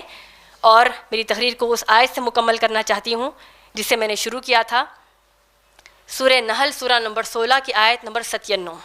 اللہ نے فرمایا اعوذ باللہ من الشیطان الرجیم، من عمل صالحا من ذکر او انثی، جو کوئی نیک عمل کرے گا چاہے وہ مرد ہو یا عورت، وہو مؤمن، لیکن وہ مسلمان ہو، فلنحینہم حیاتا طیبہ، اللہ ان کو بہترین زندگی عطا کریں گے، ولنجزینہم اجرہم باحسن ما کانوا یعملون، اور ان کو بہترین اجر آخرت میں ان کی نیکیوں کا ملے گا. وآخر دعوانا الحمدللہ رب العالمین. میں اللہ کا شکر ادا کرتے ہوئے ہمارے اس پروگرام کے اختتام کا اعلان کرتی ہوں.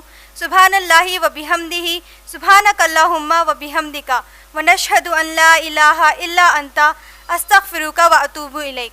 وآخر دعوانا الحمدللہ رب العالمین.